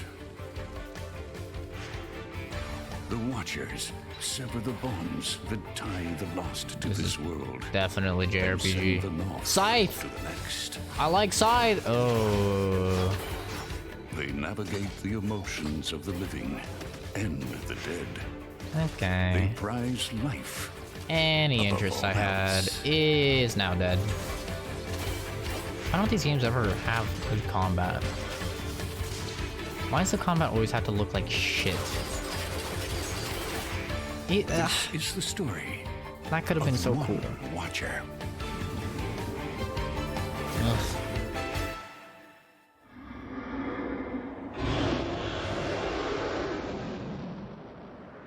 Oninaki. August 22nd. That's literally in like a month. That game comes out in a month. I'm sure somebody will buy it. Not me. The combat looks terrible. To the fans who have been waiting. That's not really worth epic narrator voice. At long last. Now it is. Final Fantasy 13. 8. 8, not 13. Arrives remastered for this generation.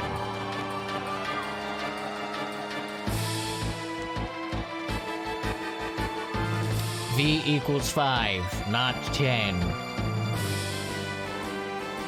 Is this the remaster or is this the classic? Because it's 4:3 aspect ratio. And I hate looking at it.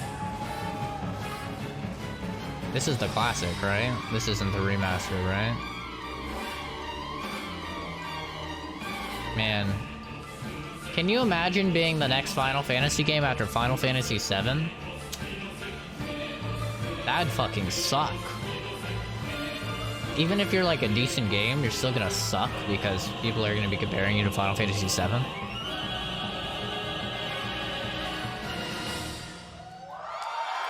I've never heard anybody ever talk about Final Fantasy VIII. Ever. Ever. I've heard about 10. Barely remastered. The original actually looks worse. Oh, that was remastered the gameplay. ENIX. Crowd, shut up! I can barely hear. I cannot hear at all. Oh my god. Okay, I literally cannot fucking hear over this crowd. My god. Jesus fucking Christ.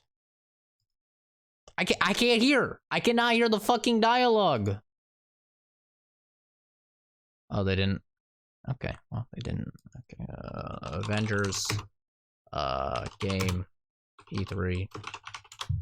Jesus fucking Christ. Listen, alright?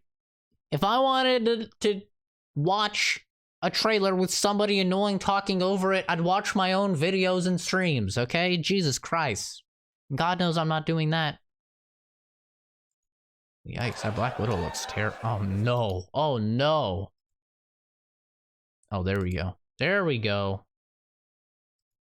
Jesus Christ. We're just watching it separate. I can't fucking hear anything over that retard crowd. In-engine footage. Why does it look worse?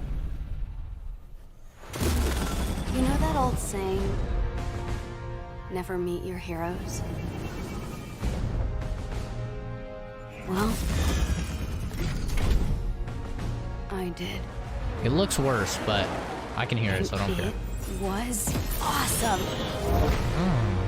The Avengers were everything I imagined. Okay. Hello, San Francisco! Iron Man's looks a little funky. Thor, Tony, check it out. At once. Try to keep up. It's weird. This just got a whole lot more interesting. It's weird not having the normal voice actors. Yes, show me Hulk. My favorite Avenger. Let's make this quick. Secure the bridge. Those weapons can't get into the city. You set him up. File, knock him down. It looks like there's some gameplay What's here. your status? There are humans trapped, and lots of small, angry men with guns. That guy is dead. Is that a joke? Did Thor make a joke? Cap, they got pulsar tanks. Yes. Feeling human.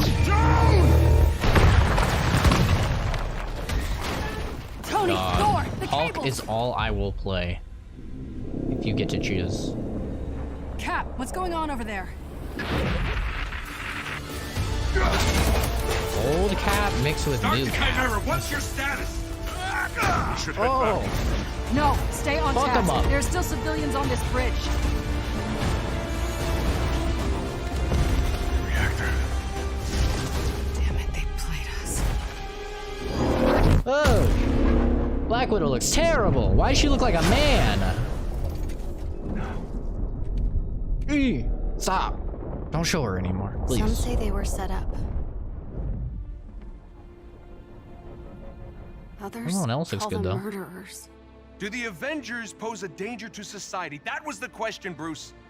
That was the question. Is that fucking Troy Baker? Well, we all lost something that day. Troy Baker just voices everyone.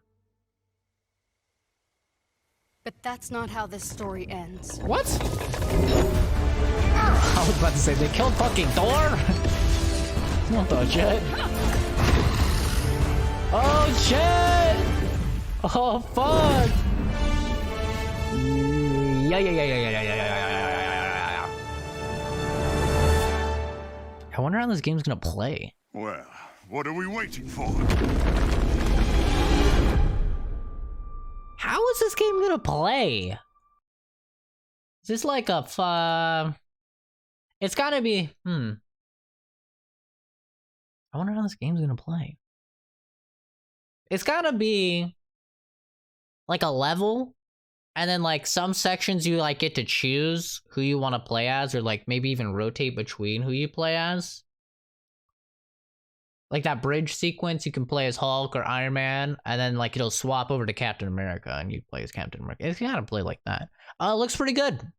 It looks pretty good. Now we can watch the version where everybody is talking over it. The Avengers were everything I imagined. Hello, San Francisco. It doesn't sound like Troy Baker. Thor, Tony, check it out. At once. Try to keep up.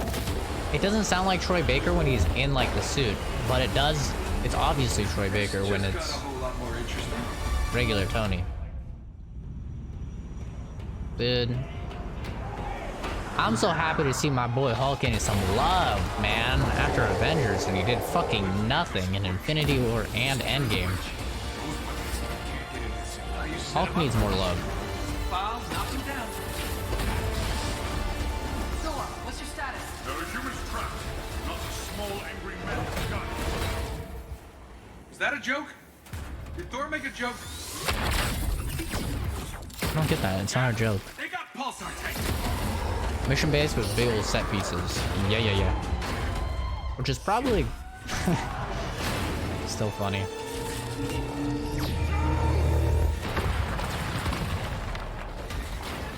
Tony, Thor, the cables.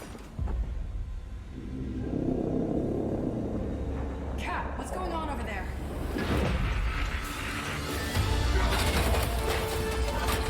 Dr. Chimera, what's your status? Should head back. No, stay on task. There's Was that fucking... Who is that?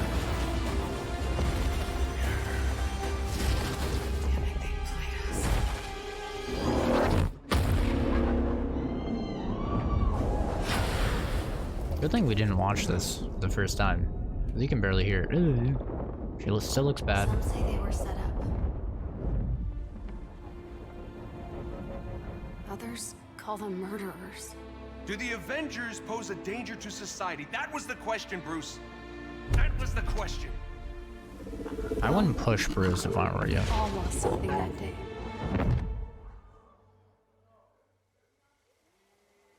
But that's not how this story ends. Oh, Captain America died. I didn't even catch that the first time. I was too busy looking at the hammer.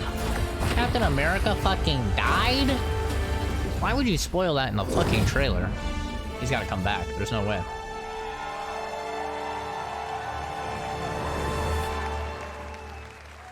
Why is everybody killing Captain America? What are we waiting for?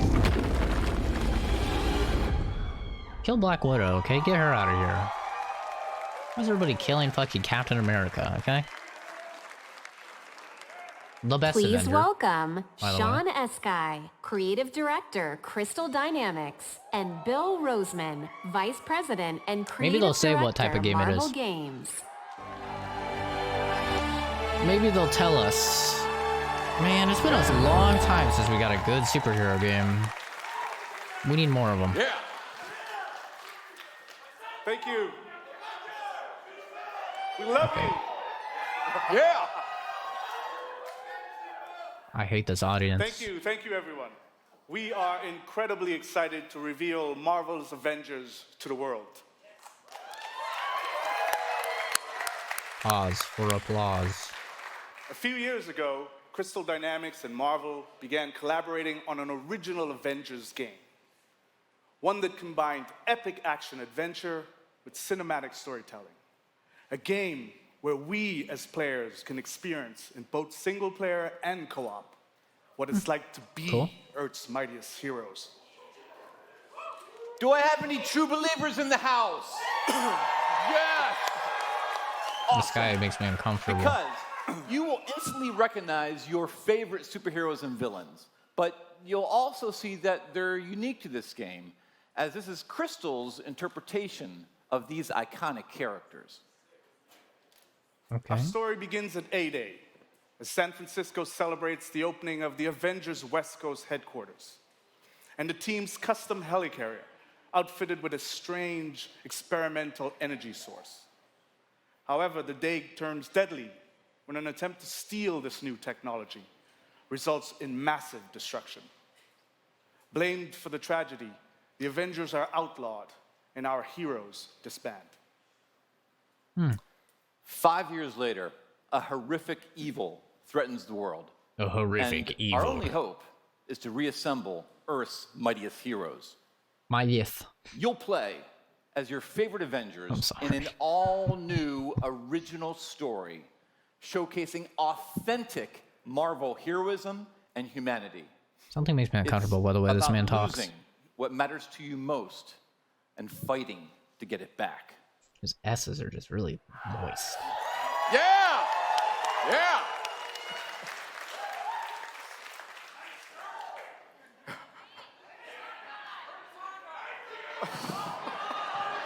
Dude, this audience is the worst. Oh my god. Just be quiet. Self-acceptance in the face of adversity.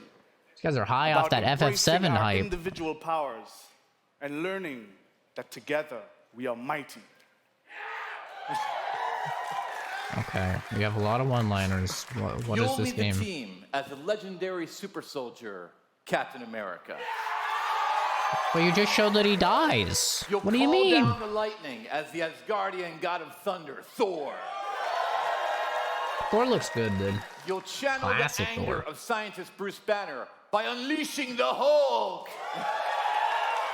Okay, You'll dude, can you gather calm intel down? and strike swiftly as the ultimate tactical spy, Black Widow. And She looks finally, so you'll manly. blast through the sky as the charismatic Blast Tony through the Stark, sky. known to the wider world as the Armored Iron Man. I don't like the guy on the right. It Bring makes this me incredible uncomfortable. story to life, we've assembled an all-star cast. There's a I'll lot let of them S's. They introduce should have had themselves. somebody else do that presentation. Troy Baker as everyone. As literally everyone. So here we are. Avengers Assemble. Who are you people again? And Nolan North. Of course. Hi, I'm Troy Baker, and I play Bruce Banner. Hi, I'm Jeff Shine, and I play Captain America. I'm Travis Willingham, and I play Thor. Hi, I'm Laura Bailey, and I'm playing Black Widow. Hi, I'm Nolan North, and I play Tony Stark. Oh, you play Tony Stark. They all sound the same to me, I'll be honest. Talked into? Yeah. You know, so we'd like to have you play Tony Stark Iron Man. Yeah, yes. You know, everybody always portrays him as this super confident character, and I think it's a mask for him. I think he's one of the most vulnerable guys. I think Bruce is just such a cool character. A lot of people are really quick I like to your hat, bring Troy. out the big green, but I like think that. that Bruce Can you tip it for is me? a super complex character. It's fun, and I've never played him before. What is very relatable I've never about played Natasha this particular is character she's before. Extremely capable, but she's at the core. She's human. She's surrounded by all of this larger than life stuff, and she has to step up to it. I feel like Thor got really interesting in the last like 10 or 15 years. For me, I like where he's kind of landed in the public eye, you know. One of the things I think is cool about Cap is I never feel like he necessarily wants to be a leader. He accepts that he is. I feel like sometimes the best leaders are the ones who don't necessarily want to be, but they're right for the job. Having an original She's story a to woman. tell as well. The best thing about Black what they've done at Widow Crystal Dynamics is great. So is that I she's a think everyone's woman. gonna be pretty stoked. The Avengers are at their best when they are all together. She's a good woman character. Do not shake. Thanks, everybody, for joining us. Can't wait for you to be able to play the game, but right now, you don't have to wait for some exclusive content. Can I see some gameplay on the game? Oh, I guess I can. Hopefully Do the audience will be Avengers quiet. pose a danger to society? That was the question, Bruce. That was the question. Did you even check the science? Did you check It was a the science? heist, Bruce. No. We were outsmarted. The Terrigen reactor was unstable, and you knew that, and you still paraded it before the entire world. So what? We just give up? We didn't give up, Tony. We failed. At least I can admit that. No, we failed him. We failed him. That's it? That's all you're showing? Wait, that's it? Please welcome You're kidding. Scott Amos, Head of Studio, and Megan Marie, Senior Community and Social Media Manager, Crystal Dynamics. Wow, people really like Megan Marie.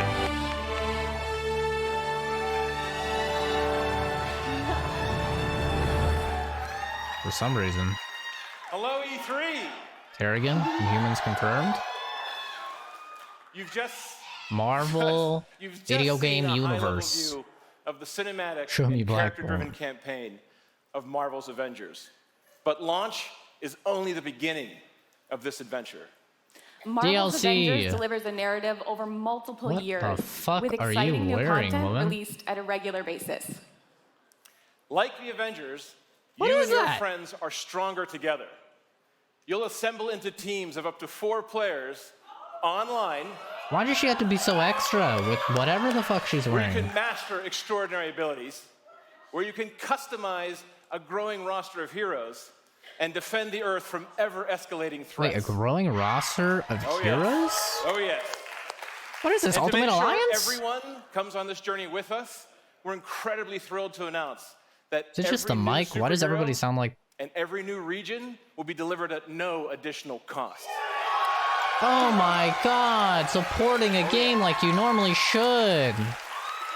Let's suck these devs off because they're actually being decent. So our promise to the community is that we won't have random loot like a boxes suit? or pay-to-win scenarios. Oh my god, no loot boxes. This game What a day we represents live a in. collaboration across Crystal Dynamics. Pause for Marvel applause. Games, I know you're out here. Pause for applause. IDOS Montreal, these guys are here. Pause for applause. Nixie Software, Pause for applause. our new Crystal Northwest studio, You guessed it. Pause for applause. and everyone at Square Enix. Pause for applause. Thank you, everybody, for all your applause. So our game is about embracing your powers and living your superhero dreams. Interesting, We they're have adding an more heroes, exclusive though. gameplay That's demo neat. in our booth that will show you more of the core campaign, its original story, and our superheroes in action. Can you show it to us? Us?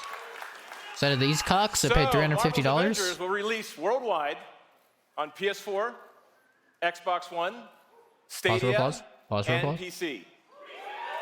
Pause for applause. We got you covered. Oh my god.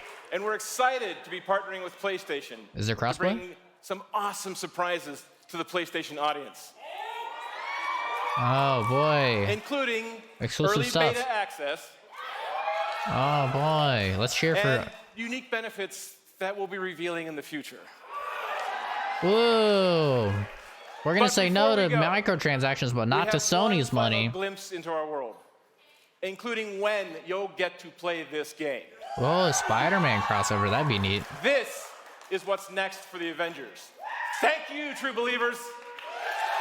What is this True Believers stuff? Is this something I don't know about for Avengers? Damn it. Kind of cringy. True Believers. I have a plan, but it's risky. Hank, that doesn't look ready. Come on, Tony, Hank. live a little.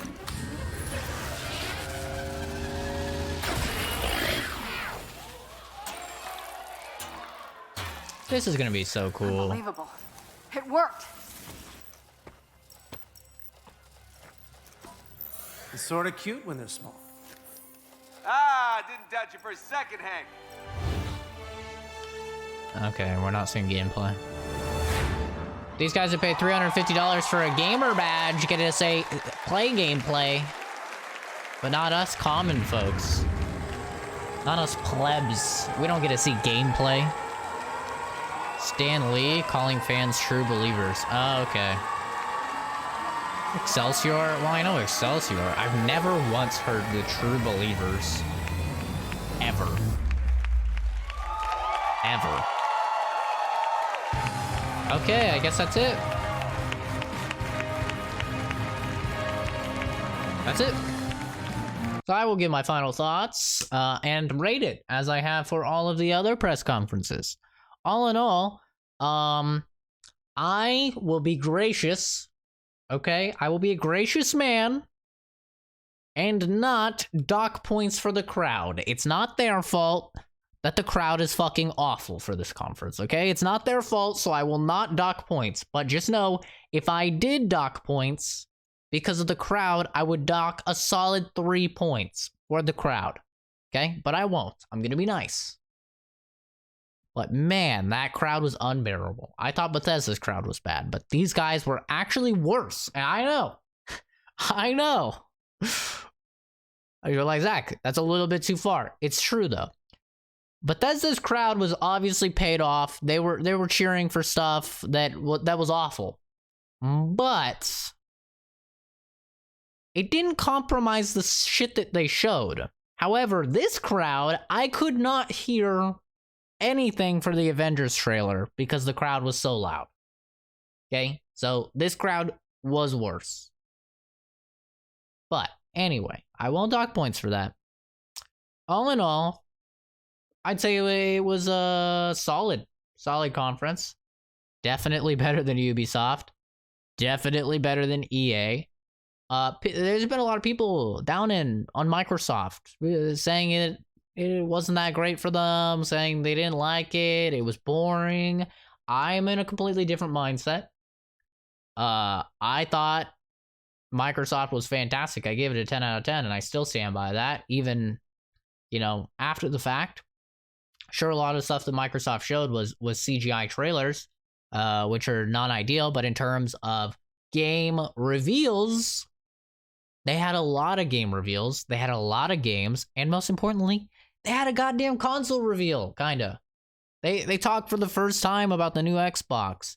They talked about performance, they talked about all that stuff that tech nerds like me find extremely fascinating and very exciting, which is the main reason why I was so for the Microsoft conference. Just hearing anything about the new consoles come out of an official spokesperson's mouth gets me extremely hyped, because we are playing on tech. Well, not we, I'm mostly a PC gamer, but console gamers are playing on tech that is 8 years old at least. When the PS4 and the Xbox One came out, they were like already 2 years dated. And now they're even more dated because just time has flown by. Technology's advanced so far. You know, on PC, we're sitting here, we're playing at resolutions that are 4 times, you know, higher than stuff we're seeing on consoles. Even the best consoles that money can buy. We're playing at frame rates that are 4 times as high. You know, the consoles are just so outdated and they just desperately need this boost. So any talk of the new generation of consoles gets me very excited, which is why I enjoyed Microsoft so much. So that for me, that's still a 10 out of 10. This conference, I would give a solid like 8 out of 10. I think this conference was really good, barring the crowd. They showed Final Fantasy VII. They talked about Final Fantasy VII. They gave a release date for Final Fantasy VII. They showed Tifa. They showed actual, like, legit unedited gameplay of Final Fantasy VII. All that stuff, very hype. Very cool. Great stuff. They showed a lot of JRPG stuff that I couldn't give a shit about. So that's kind of meh for me. I don't really care. Somebody does. Somebody out there does. Someone really likes their JRPGs.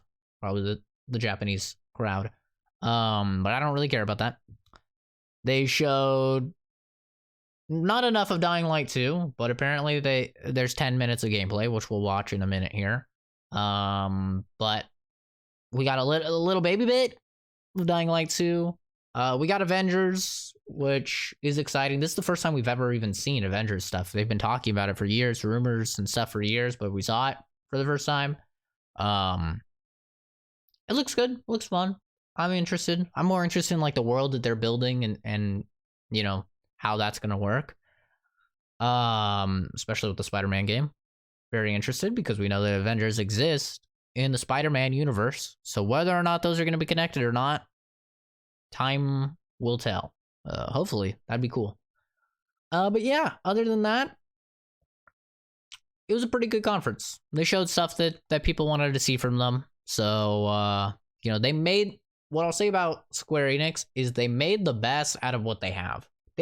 Square Enix doesn't have a ton of games that, you know, really appeal to the Western audience, but they made the best out of the stuff that they had, the stuff that people were excited about. So, yeah, 8 out of 10. Solid conference.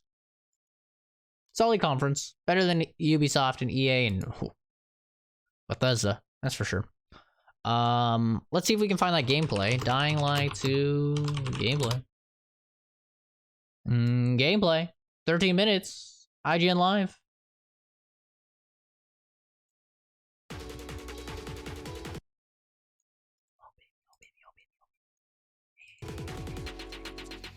They paid them, it's their fault. Well, we don't know that. Welcome back to IGN Live. Hardcore easier. Along with your 3-minute roughly demo.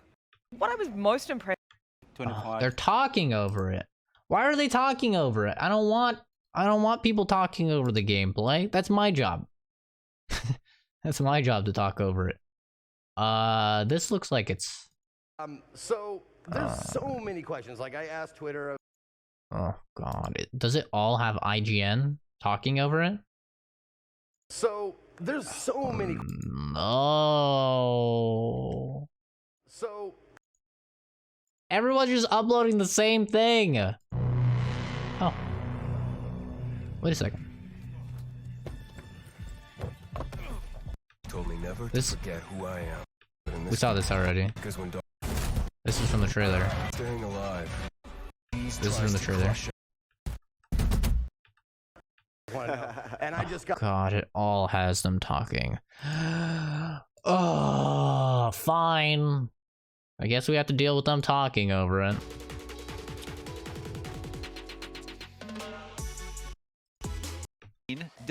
Sequel Dying Light 2 looks like it's getting even crazier. With me to help navigate, I really like the fact that they're really like Chris Avalone, along with IGN's Lucy O'Brien. I really like the fact that they're really going hard on like the story elements. Yeah, I was extremely impressed. It was about like a 30-minute roughly demo. Around 20, 25. Right. Yeah. It was a lot of fun and while running, exciting. What I was most impressed by was the sense that the decisions that you make in this game completely change nice. the You can run a little and little even bits. the areas that you get to explore. Yep. Tell me a little bit more about that. I put so many hours into Dying Light 1, it's kind of crazy.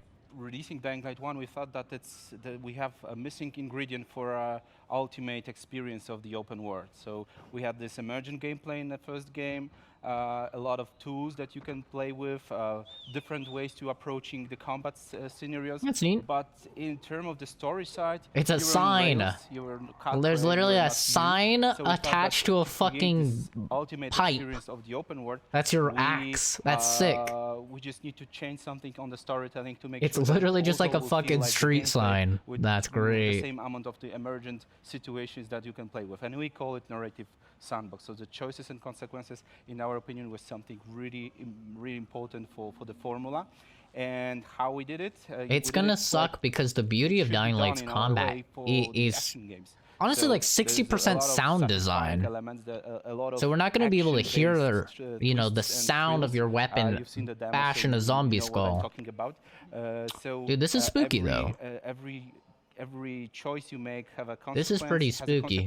And those consequences are not only connected. This was not in the first game. It's not like someone. There's like places you can go into, kind of but also and there's like zombies hibernating. Reacts on your choices. If you do something with one faction, the other faction will react. There's something will be different. This in is the city. spooky. The new community that's cool. Gonna appear in the city. So that's the new. skyline will be different. So a lot of those kind of things. So the city in our game is actually another hero. Yeah. So it's not only about Aiden Caldwell, but it's also. Hopefully the nighttime zombies are actually scary and dangerous. Well, they were definitely dangerous in the first game. You mentioned that they were dangerous, especially on the harder difficulties. Locked out or opened up depending on these decisions. Shit, the chandelier like fell. So how often I really like that are dive. these decisions made it's really well animated.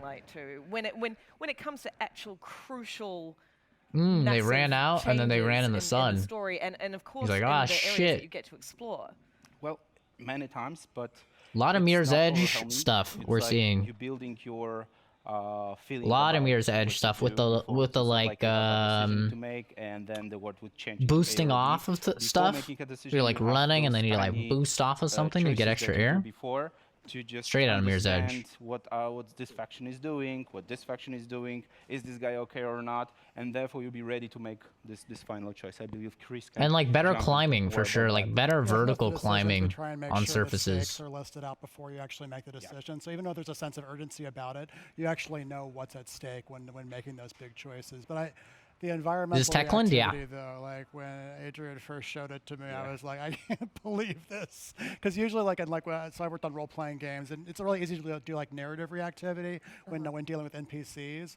But then to see an entire district change is something else. Then get a whole new area to explore just from that one choice. That feels like real reactivity to me. Replay value. Oh, this is the swing that we've seen in the gameplay, and then like this, maybe you can like put a one knife bad habit I have when writing as you're falling. Write all the stories at once, but then Adrian provides a world where it's actually possible to do that, where it's not like human combat looks so vastly improved. Versus just a linear path. So it's actually kind of, it's a lot of so vastly improved. Tell us about the. I want to see more of it. Dying Light 2. When I I just took an arrow up my asshole. Demo, I remember at one point you guys were counting the moves, and it was like 10 in a matter of seconds. And I think there was mention that you have double the moves in Dying Light 2 from the original.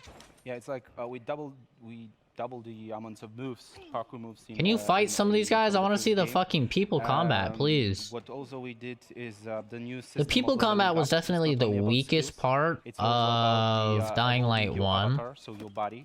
So you have, for example. So like Dying Light 1, the zombie combat was phenomenal.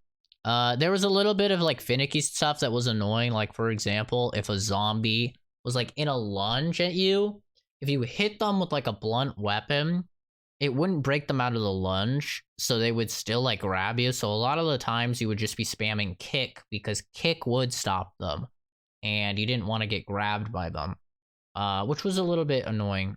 But the main issue with the combat in Dying Light 1 is with the humans. With the humans, there's no blocking at all in Dying Light 1. Which means if you're in a melee fight, if you're early game, right, you got a pipe. Let's say you're going against a guy that has like a pipe. what happens is that they will randomly dodge your attacks. And your only way of dodging their attacks is to use your dodge move, which is to push to the side and press a jump, which is like a side leap. So it's like a really clunky combat system where you're like trying to hit them and then they go for an attack and then you're jumping to the side, but now you're suddenly really far away from them, right? You're all the way over here. You were previously in front of them, but you have to do a sidestep in order to avoid them. And so it was just like a really clunky system. And then it eventually got to the point where once you got a gun, you would basically just pull out the gun and just shoot these guys in the head. They die in one headshot because it had realistic damage for guns. So you would just pull out a gun and like say there's some humans on a supply drop, right? And you're going for the supply drop, but they got to it before you. In order to get those resources, you have to fight those guys. Well, if you pull out if they just have melee weapons, if you pull out a gun, it actually had a pretty interesting dynamic where they put their hands up a lot of times. They're like, oh shit, like he has a gun. Like, okay, you can take the stuff. Sometimes they put their weapons down. They be like, please don't shoot, which was interesting. But it just ultimately came down to ammo wasn't that hard to get. The melee combat was so clunky because a lot of the times you would hit an enemy, but they would just like not really be affected by it and they'd hit you anyway. And you obviously would take a lot more damage than they would. So it just came down to you pulling out a gun and just shooting them in the face, basically, every single time. So it's really cool to see that they're now adding. They're talking about there's 2 times the moves as in the last game. They're adding blocking, which is already huge. That's gonna make it so much more fun to fight because now you don't have to do this clunky sidestep that puts so much distance between you and the enemy. Now you can successfully block and then, you know, get a punish off of that. But I guarantee you they're going to have a parry mechanic of some form, whether that's a move you have to unlock or something like that, that will introduce more mechanics on top of the melee combat in order to, you know, properly incentivize perfect blocking and stuff like that. So really interested to see the human on human combat because the human on zombie combat was always phenomenal. It's the highlight of Dying Light for sure. This grappling hook you've seen on the demo or other tools, and you just can level up. Was Dead Island 2 fans getting another kick in the teeth? I mean, this is essentially just better Dying Light. Or a better Dead Island, I mean. Dying Light was already better Dead Island. So Dying Light 2 is just even better or streets Dead Island. And those places gives you opportunity to be even more efficient in movement. And I love Dead Island. I wanted Dead Island 2 to happen, but I'm not surprised that it didn't. And the city also supports. They kind of fucked it with Riptide. Well, I think that was one of the things that I was most impressed by in the demo was, you know, these are dilapidated buildings because it's post-apocalyptic, full of zombies and that sort of thing. But it very much felt like a playground. Yeah. You know, there are sort of ropes and like bridges everywhere and things. It's still Dying Light. Yeah, yeah. It's just that part seemed really exciting to me. Yeah, and the parkour is always a highlight. Correct me if I'm wrong. That there was interesting. So you have a stamina bar, and your climbing is. It removes your stamina bar. Your stamina bar doesn't go up as you're climbing, so there's an inherent limit to how much you can climb in one stamina bar, which further incentivizes you to be proficient with your movement, which is really cool. I like that. Mechanics. Stamina-based skills to approach the goal. So it's not only about gimmicks on the narrative side. You can also find the overpass on the gameplay side, kill zombies differently, use the environment, use the communities that you're working with. They can help you in a fight. So there's a lot of options how to deal with the infected and other bandits, for example. So we play a character named Aiden, is that right? Yeah, Aiden Caldwell. Yeah. Does Aiden have a backstory, or is it? Yeah, it's the game starts outside the city, so that's the first thing. Ooh, dialogue! Ooh, baby! There's like a really big you, focus on dialogue in this game. I'm excited. At the very beginning of the game, so you're learning what does it mean. I'm exciting. Branching narratives, dialogue. You guys know I love that stuff. Like, love it. But to make sure that still stuck in development hell, right? Yeah, it'll never happen. Moral compass. Dead Island 2 will never happen. Is actually the player. you know. So my Aiden Caldwell, Lucy's Aiden Caldwell, Chris Aiden Caldwell could be a different Serve justice. There's something that it's written in stone at the very beginning, but when you're approaching the city, you need to adjust to the situation, and in the way you adjust, better push. It's connected with you. I mean, the player. Yeah. He one-shot him though. He's one-shot everything. I don't know if they have like an overpowered weapon or stuff, but it's really kind of ruining the combat. Blank slateness, if that makes sense. Yeah, actually, well, that's oh, he hit you with a heavy, which broke your guard. Because you were just holding guard. It's one thing to do it. There we go. Properly timed guard though. He's dodging. A certain emotional beat versus oh, he still took damage from that block. Interesting. You know, unique about your choice or something special about I have a bucket. You're contributing to development. Fuck off. That's cool. That character is. So there's like stuff in the environment you could pick up and just toss at somebody. That's cool. About combat. How have you evolved combat this time around? So we just did. Why does she look like she wants to talk to the manager? Still the evolution of this super joyful combat from the first original game. joke. 10 out of 10. Never used before. So, let's call her Karen too while we're at it. Observing your enemy and then react. So learning the right move, right moment. I think they just have a really OP weapon because he keeps one-shotting stuff, and that's not the fun of Dying Light. The fun of Dying Light is starting off with a piece of shit table leg that you have to beat a zombie 15 times with before they die. Finding this moment and then drop kick. That's the fun of Dying Light. Just slowly but surely beating the fucking skull in on an enemy. It gives you a lot of satisfaction. Very demented, I know. We also did some changes in crafting, so crafting is also... Yeah, so then you can choose to like ally with those guys if you want to, and that's going to give you a different narrative. Much connected with Neato. Abilities of the enemies, so you can interact with, so you can debuff. Damn, even climbing ladders uses your stamina. Find the right way to finish the guy, so it's more tactical. Interesting. But the level of joy, the excitement connected to combat is echoing in our game. So it's all there. It's kind of cool though, like in the first game. That they went like medieval with it. Sort of, how do I put this? If you're really brutal and just decide to kill everyone, or if you decide to spare certain people, especially human beings, I presume zombies are fair game, does that affect the story in any way? I can't tell you too much about that. But idiots, what a stupid question. A year ago, this narrative sandbox we're creating is what like a dumb question. The choices you make on the gameplay side affect the narrative, and the choices you make on the narrative side affect gameplay. So I don't know if it's the right answer. I cannot be, so precise on that, unfortunately, but more to come, And that's incredibly exciting. And also, there's co-op as well. Co-op returns, which was a big part of the original Dying Light. And it's as clunky as it was. Important element of the second game. And how does that work with, obviously, a very complicated story? If co-op partners... The game is being butchered by this terrible quality, like in the dude. First game, when you're joining someone's session, you're joining his world. Yep. So you entering my world, for example. Like the quality looks so bad on this. I'm guessing this is like a stream. We thought that would be really nice experience to play the game of someone's world. It would be nice to actually how this world could look differently because run the game on your own hardware. You made before. So get that juicy 100 FPS. Made in my game, in my world. Of course, the gear you find, everything that it's really nice. I've tried playing Dying Light on console, and my god, it is awful fully drop in, drop out. in comparison to playing on PC. On something that will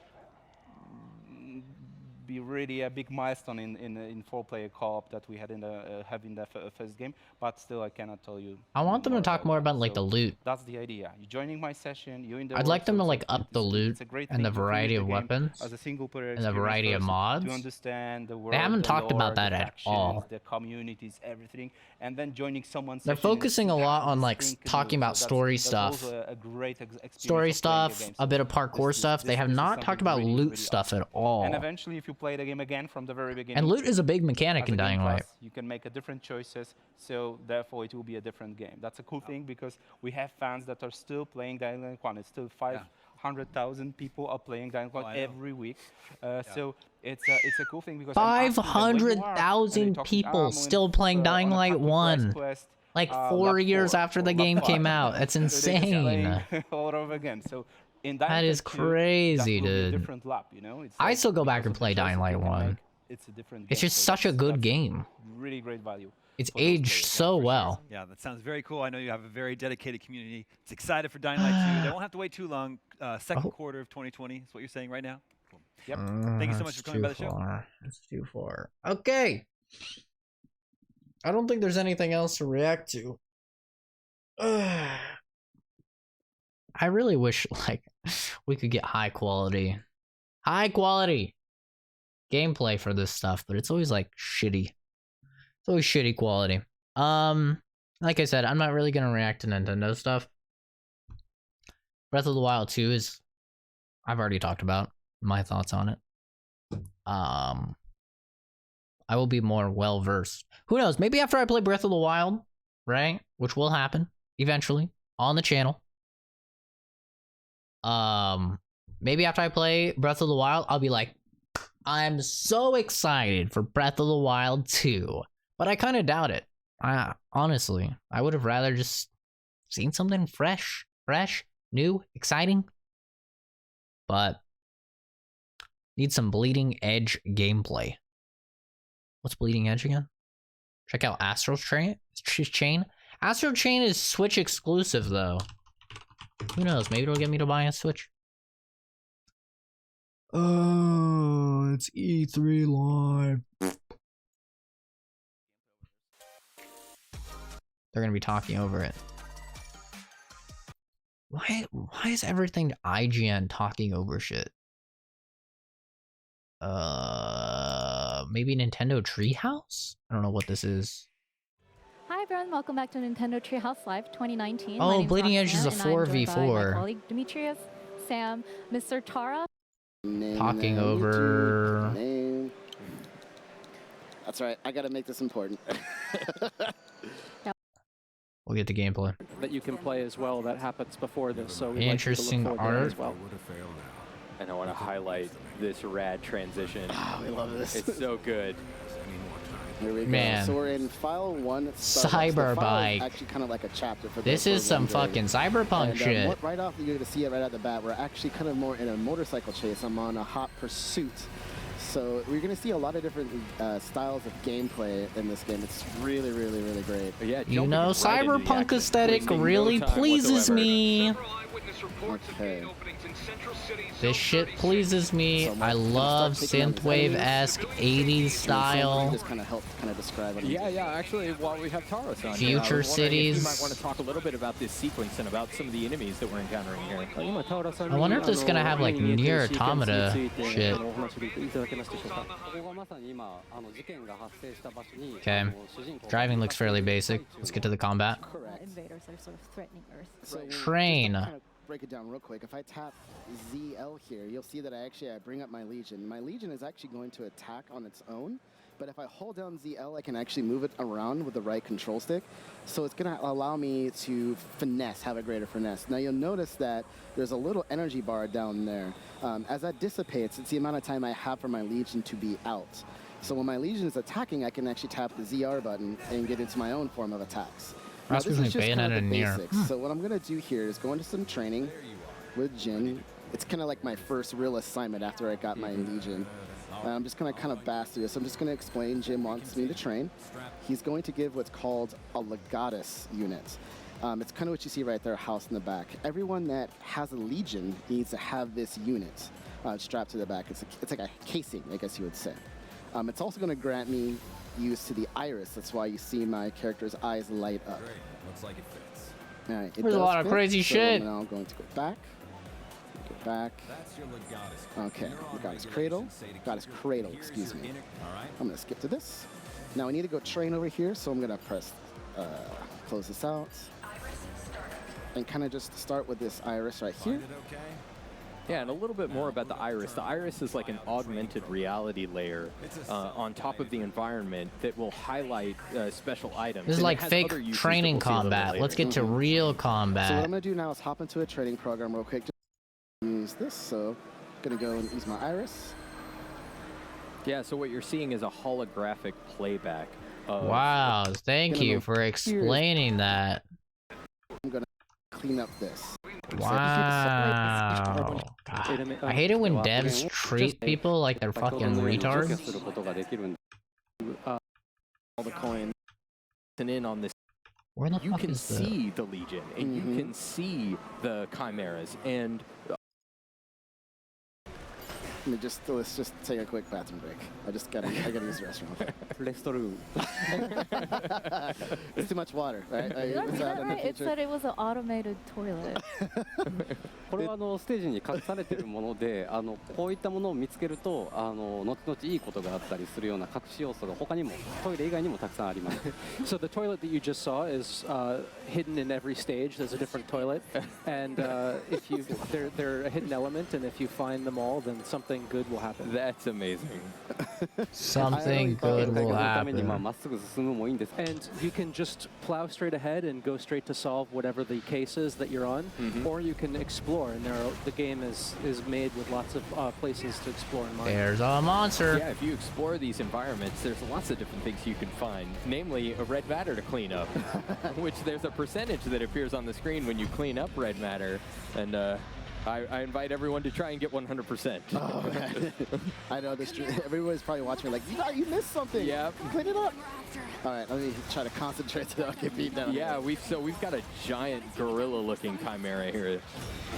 I gotta get in this. What I'm gonna try to do is actually move to the back so I can start getting some crits. Yeah, you can see the damage numbers. All of the white damage numbers are doing a normal amount of damage. But if you attack the enemy from behind, you'll get those critical attacks. And those are indicated by the yellow. So you want him to like aggro on your Legatus? Or whatever the fuck it's called? Or the Legatus is the thing on your back. I don't fucking know. I want to aggro on your fucking stand, okay? On your stand ability. So what you can see right now is Demetrius, as his player, is using the gun mode of the X-Baton. And the X-Baton has 3 different modes. Legion. And as far as the number of legions is concerned, you have 5 different legions. So 5 times 3, you have that many different playstyles that you can combine with weapons and legions. The actual like combat of your dude doesn't look very satisfying. So Demetrius doesn't have that much to choose from, but as you progress But like they just said, this is early in the game, so you're kind of like a pleb. Wow, he's taking me down. All right, let me do this. And this guy sucks. Get some heals. Good idea. Nice.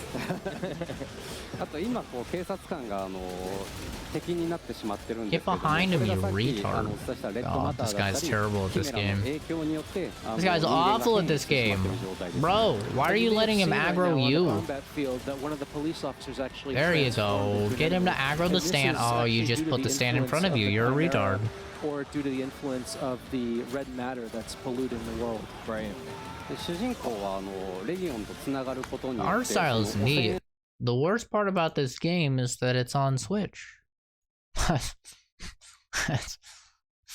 the worst part about this game. It's gonna run in Hi fucking everyone, welcome back to pee-pee. Nintendo Treehouse Live at E3 2019. My name is Roxanne, and I am joined by Demetrius, Sam, director Mr. Tara, It's the same guy playing. and Ryan, who will be interpreting for him. It's the same guy playing in part 2.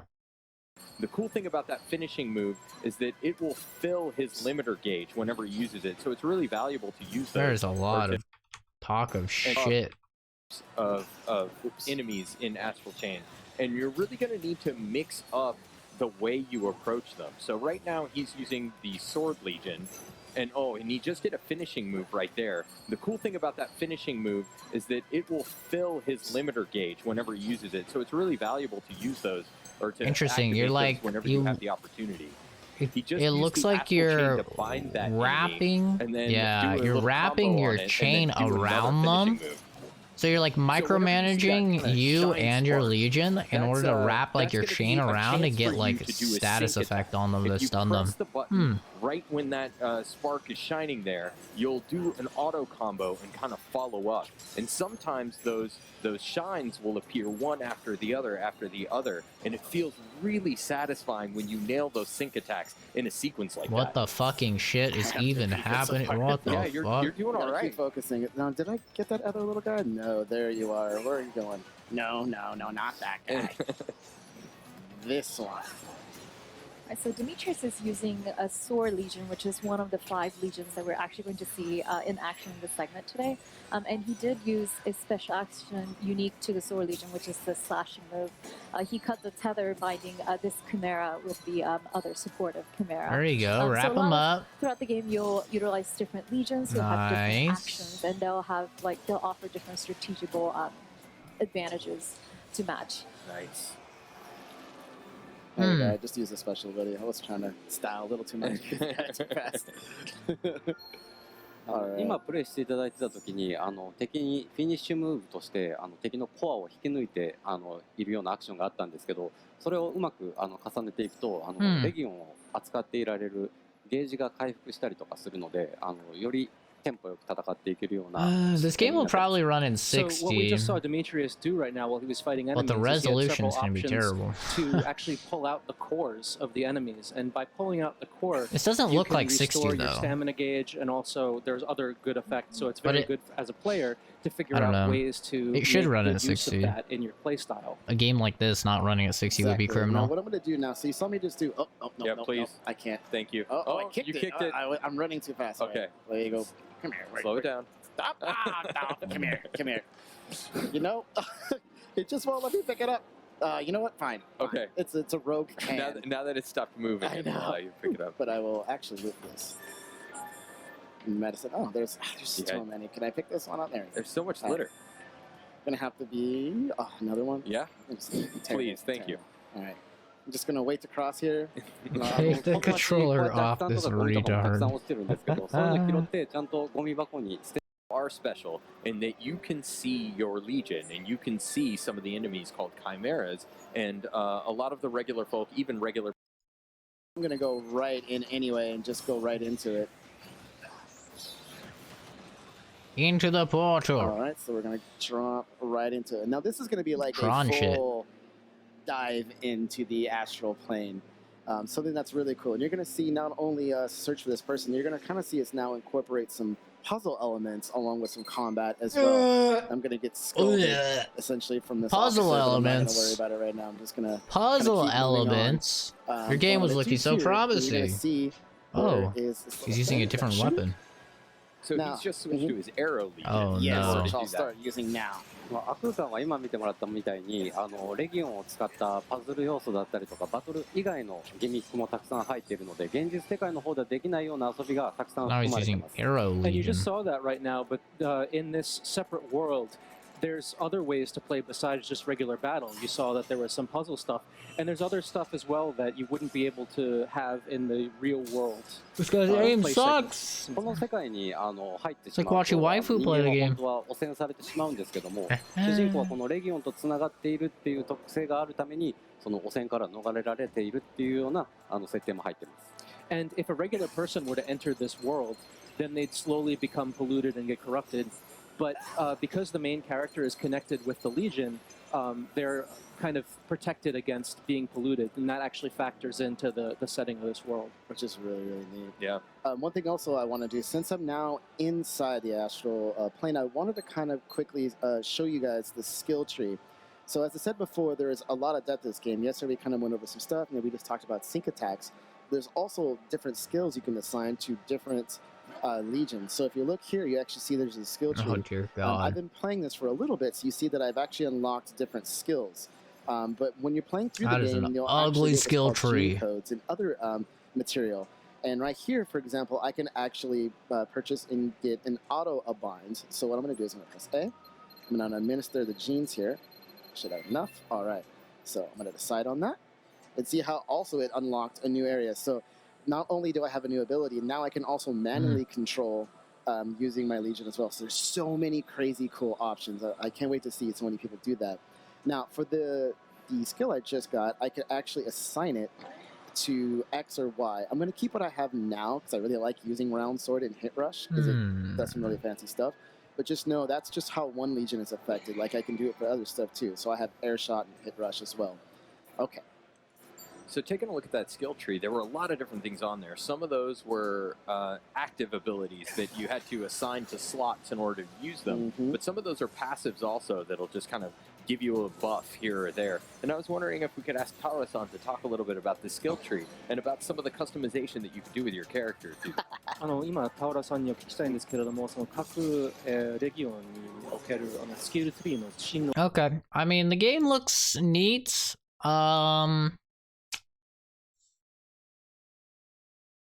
It doesn't look neat enough to warrant buying a Switch.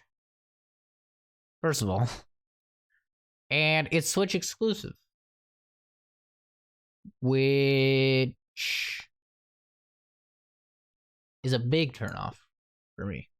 Big turnoff for me. So I can't say I'm too interested in this.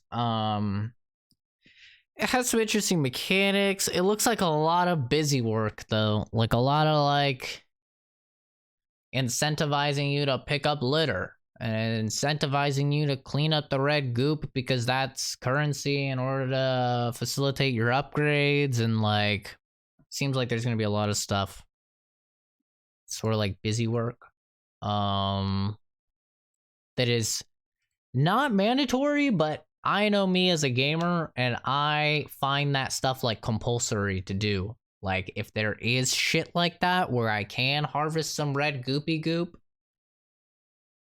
in order to get an advantage in combat, I will 100% harvest goopy goop. And a lot of times that actually works to my detriment because it caused me to get more burnt out from a game because I'm like spending too much time doing extra shit. Happens all the time. But anyway, it's okay. Yeah. The moment that you say Switch exclusive, though, it's just a big turnoff for me personally. I don't like it. I don't like it. But that game is for somebody, and I'm sure people will like it. It's just not for me. At all. Which sucks because I actually like Platinum games. But the day that comes out on something that's not the Switch and it actually, like, I can run it in real world resolutions at real world frame rates, that'll be great. But, you know, a game like that especially, with a pretty good looking art style, is something that I would definitely want to play in like 1440p on PC, 120 FPS, so, you know, not really for me. But I think that's about it. I think I've basically watched and reacted to everything, other than Nintendo E3, which I don't care about. I would care about it if they were still doing stuff for the Wii U. Because the Wii U has a PC emulator. It's actually really good. Just how I'm gonna play Breath of the Wild. But now, nothing comes out for the Wii U. Everything's on the Switch. And Switch doesn't have an emulator. Yet. Eventually, we'll get one. And then I'll play all of these games. I will play all of these games when there is a Switch emulator and I can run it at proper resolutions, at proper frame rates. That'll be the day. But, damn, I still need Wii U, dude. Please, just release all these games on Wii U. That's the best part of Breath of the Wild, is that it's on Wii U. So I can play it with mods, 60 FPS, fucking 4K. That's why I'm actually interested in playing Breath of the Wild, because, like, I've seen Breath of the Wild gameplay on Switch. I've seen videos of it. I've seen someone actually playing it on the Switch. And, like, people that like the game, I get that you like the game. But, like, I've had people try and defend it and be like, no, it doesn't run that bad. It doesn't run that bad, Zach. It does. It really does. It does run that bad. It doesn't matter. I've seen it played in portable mode and I've seen it played in docked mode. It does run that bad. It drops to like 15 FPS at times. Sure, most of the gameplay is like high 20s or 30, but even then, that's shit. 30 is shit. I'm sorry. We're in 2019. Even back in 2017 when that game came out, 30 FPS should never, ever be acceptable. Maybe 30 FPS on portable mode, fine. But the moment you dock that thing, the moment it turns into a real console, it should be 60.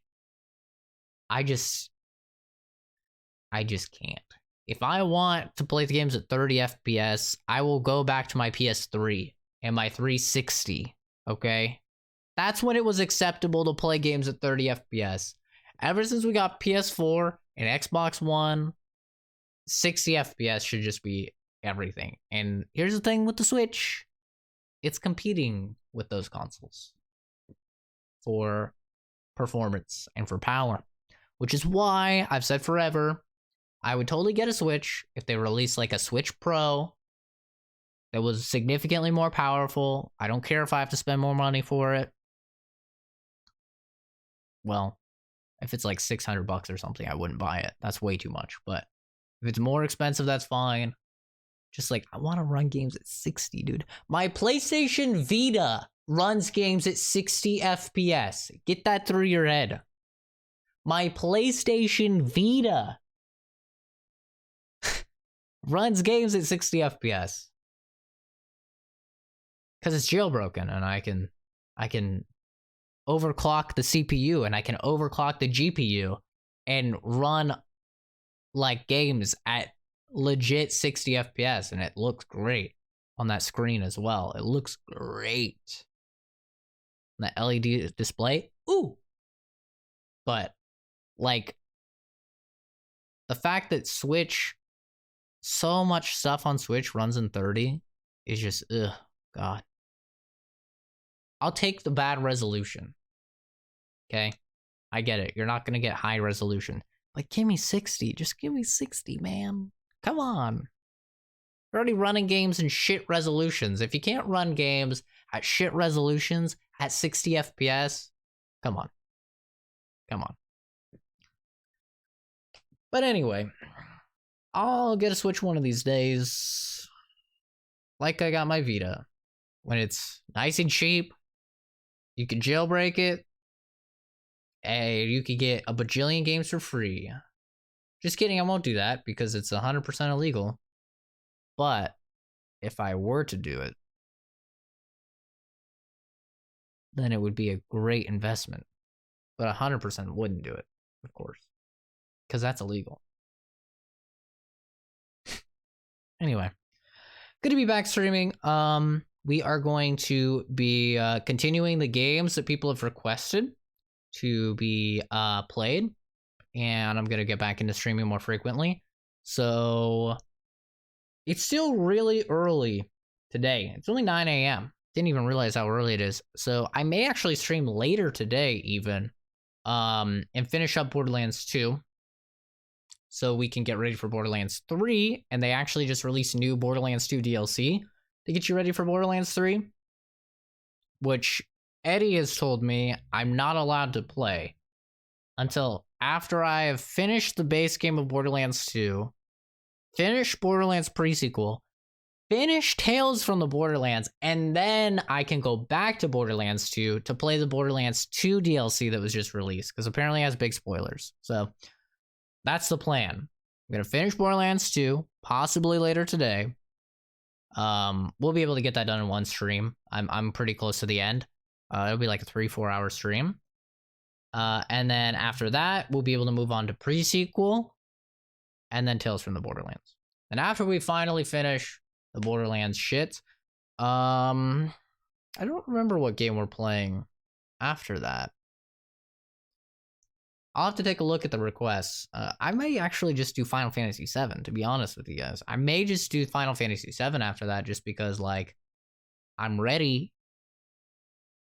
I want to know what all the hype is about. And that's going to be a really long video game. That's like a 100 hour. How long is Final Fantasy VII?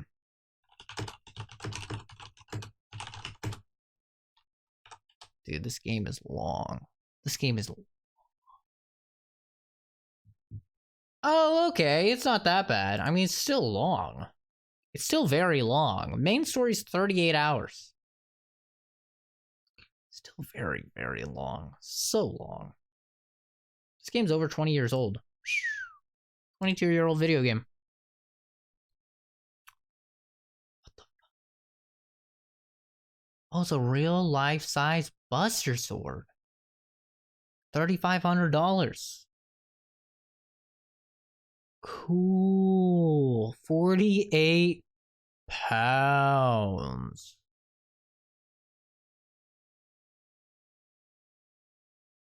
Cool. This guy makes like metal shit.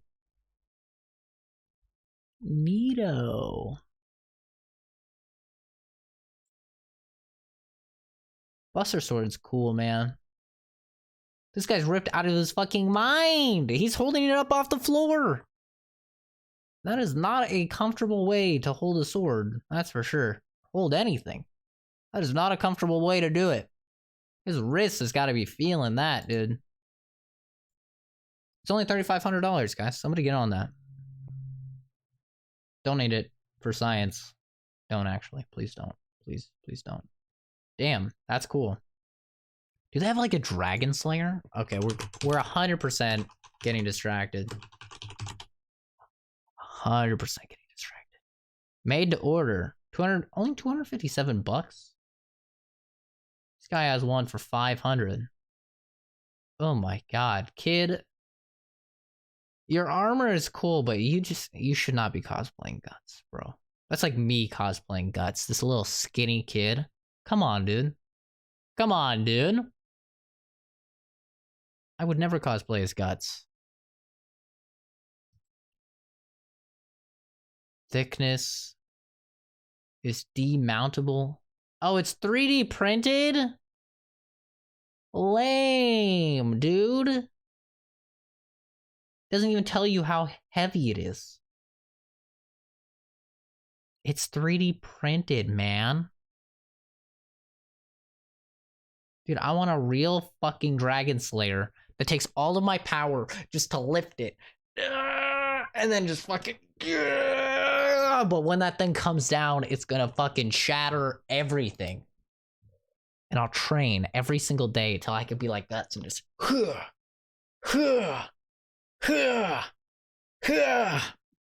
that'd be fucking sick. Do they have like a real one? Oh, this one's metal. We're getting so distracted. I love it. This just turned into a critical stream where we just Google shit. High quality content. I don't like the handle on this. That's better. The handle's too long. Isn't it? The handle isn't supposed to be that long. I think that's way too long. Who'd want the white? That looks terrible. Ew. Who would want that? Whatever that is. How heavy is it? 32 pounds.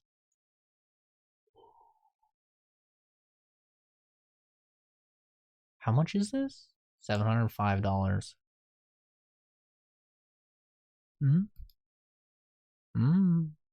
It's not a bad price.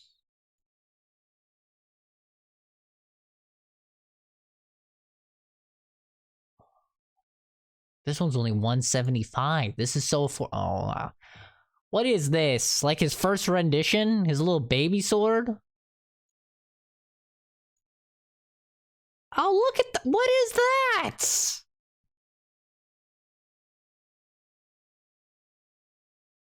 The best quote. I knew we would see this quote somewhere. It was too big to be a sword. Massive, heavy, and too rough. It was like a heap of iron. Ah, yes.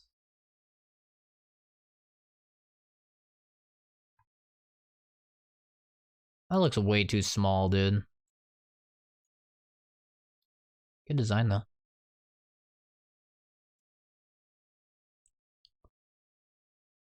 Man. The GOAT quote. It's a good quote. LARP cosplay replica Gatsu Berserker horror fantasy Miura Halloween. His face. He's like, please take the fucking picture. This is heavy as shit. Please. Please. Allow 3 weeks before shipping. Doesn't say the weight, dude. The weight is the most important part of a gut sword. It's lightweight. Oh. Huge and soft and durable to beat my friends with. Oh, it's soft?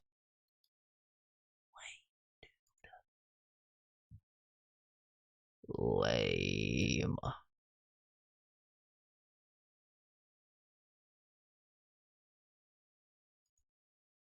I don't even know what I would do with this. But boy, would it be cool. What the fuck? Oh, it's wood, but he like paints it.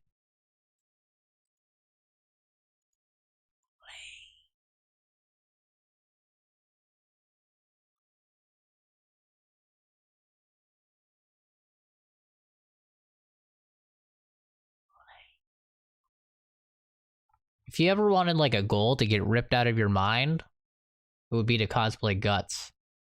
Like you have to get ripped out of your fucking mind, lose an eye, lose a hand, / arm, kind of.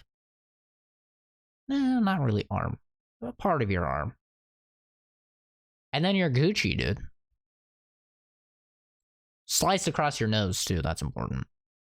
And then you're Gucci, dude. You can cosplay as Guts. Do you want to be Guts or be with them? I want to be Guts. Well, Guts is crazy, okay? I'm not into Guts. Alright? Guts is just the best. Okay. Oh, I didn't even look at this one. Did I? Did I look at the one that's $5,400? Probably shouldn't have that thing resting on you. All steel construction. I didn't even look at this one. I don't really like the look of it, though.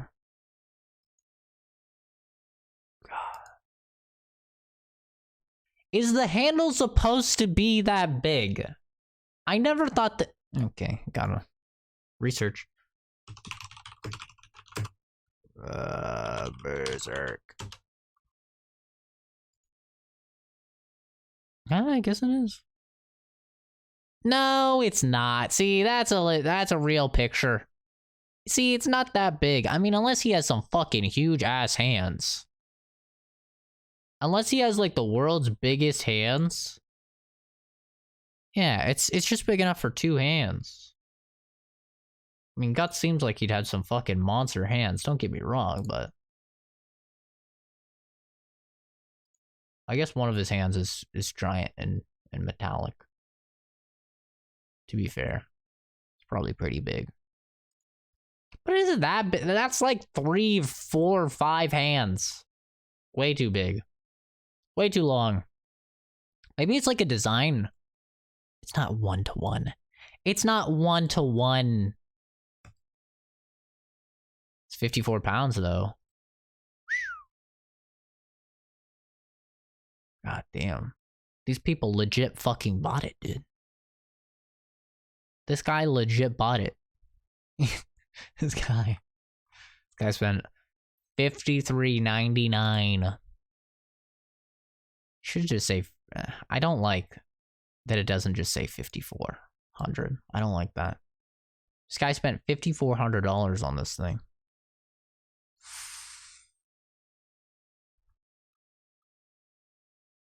Bet you anything that guy's a gamer. He's a gamer. Okay. Well. Cool. We did it. Sorry. I got distracted. Anyway. This is probably what we'll be playing next. after we finish all the Borderlands games. If I really go hard on Borderlands, I could finish Borderlands 2 today, pre-sequel, in like 3 streams. It's possible, but I don't know. I got a lot of stuff to plan for right now. I'm getting college stuff like perfected because that's in September. So making sure everything's set up then. I'm also, waifu's coming down on Sunday. It's our anniversary. Actually, maybe she comes down. I think she comes down on Saturday. But Sunday's our anniversary, so waifu's gonna be here for 2 weeks. So I don't typically stream when waifu's over, but I think that's gonna change this time. I think I'm gonna stream while she's over. Then what else? Yeah, so I'm just a little bit busy over the next couple weeks. But I'll try and we'll try and get this Borderlands shit taken care of so we can move on to bigger and better things like Final Fantasy VII, which is going to take 5 million years. Dude, a speed run takes 15 hours. Oh my god. Okay, the fastest speed run is 8.5 hours.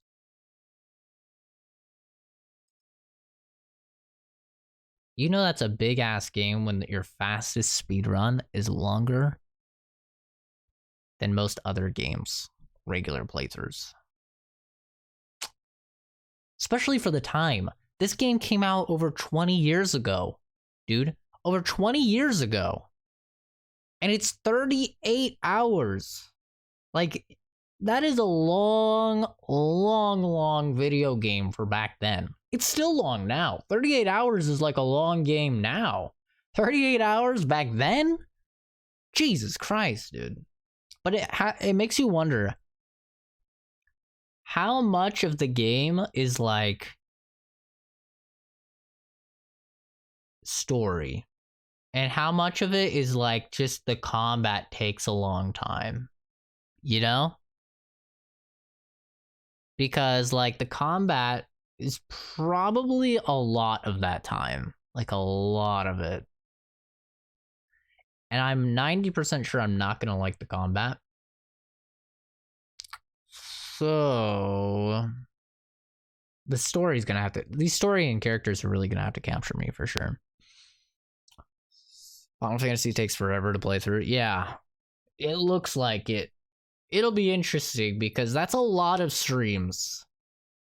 That's a lot of streams. I mean, sure, if I do like a 12-hour stream, it's not that long. I could get it knocked out in like three streams. But I have to really like a game to stream it for that long. That's like Fallout levels of like in order to stream it, or Mass Effect levels. Well, no, Fallout and Mass Effect I can do like 24-hour streams of easily. Final Fantasy VII won't be the best stream game. You'd be surprised. You'd be really surprised. A lot of people watch Final Fantasy VII streams. A lot of people. Like Maximilian, dude, he streamed Final Fantasy VII before. And there are so many people that like really, really like Final Fantasy VII that like just are clamoring to watch people play it. And especially like something that people really, really like seeing for Final Fantasy VII is watching people who've never played Final Fantasy VII play Final Fantasy VII. Like, they really like that for some reason. Probably because they want to see their reactions to like big things that happen. But I agree though, like the combat is not going to be very, very fun to watch. For sure. I agree. Just going to determine like, I don't know. I'm going to give it a try. I'm not like promising that I'm going to play through the whole thing, but I want to try it. I want to like really try and get into it because I do want to really play Final Fantasy VII before the remake. I appreciated RE2 so much more after I played the original. And like I was so much more excited for it after I played the original. It's just gonna take a long time. God, it's such a fucking long game. Interesting that the Switch version has like a significantly faster completion time. I wonder why that is. Anybody know why that is? Why does the Switch have a significantly faster average time? Maybe it's just less people. And everyone's like already played it, so they know what to do. Because that's like the newest version.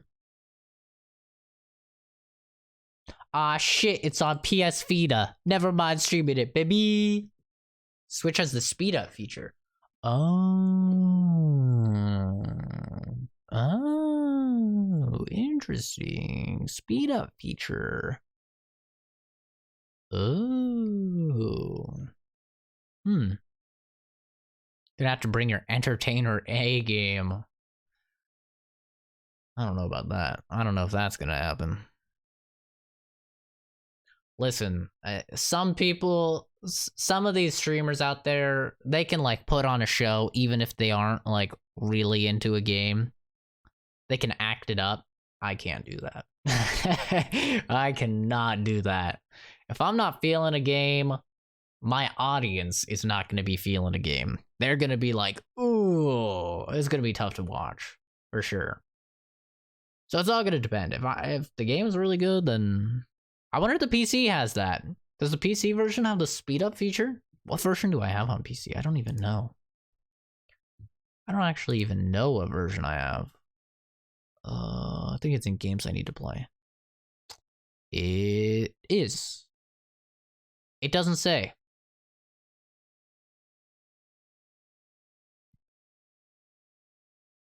It just says Final Fantasy VII. And I've owned it since 2015. God, I have so many games I need to play. Is there another version of it, or is this the only version? Because I would imagine if this is the only version... Yeah, there's only one version. This is it. This is all. So it probably has it. If it's straight up PS1 port, oh god, hopefully it's not a straight up PS1 port. Wasn't easy for you to get into, but after an hour or so you got into the flow of it.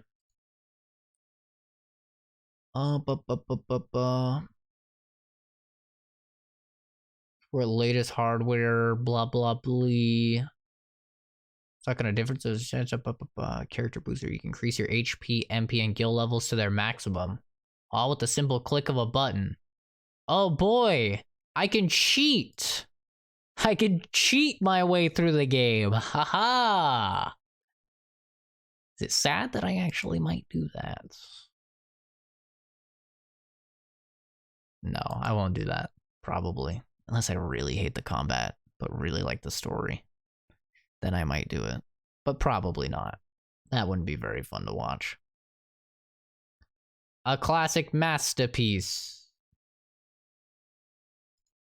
Insanely grindly if you don't know what to do. Oh no.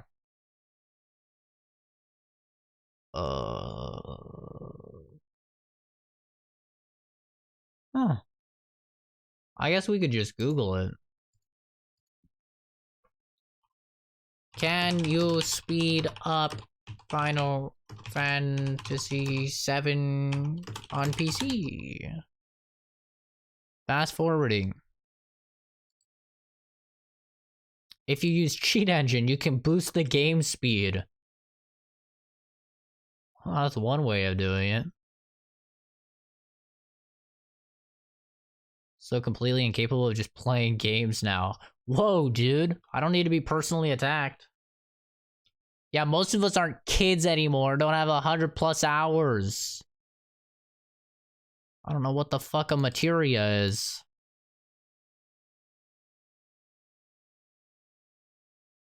$15 FPS in battle? Oh no. Oh no. Oh no.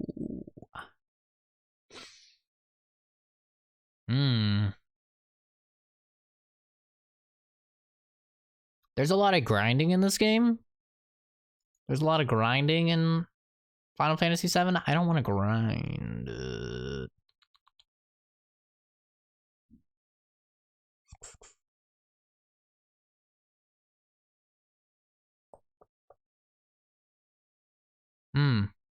Interesting. Well, it says it requires 0. This guy, this random man on Steam forums says it requires 0 grinding.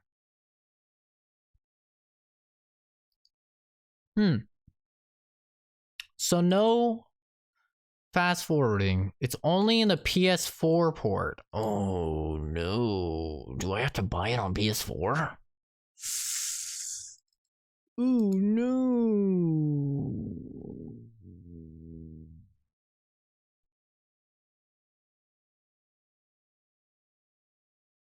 Interesting.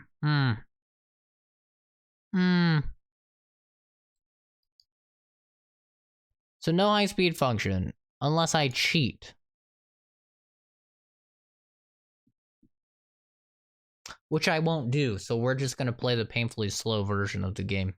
How it was intended to be played back in the day, 22 years ago. But anyway,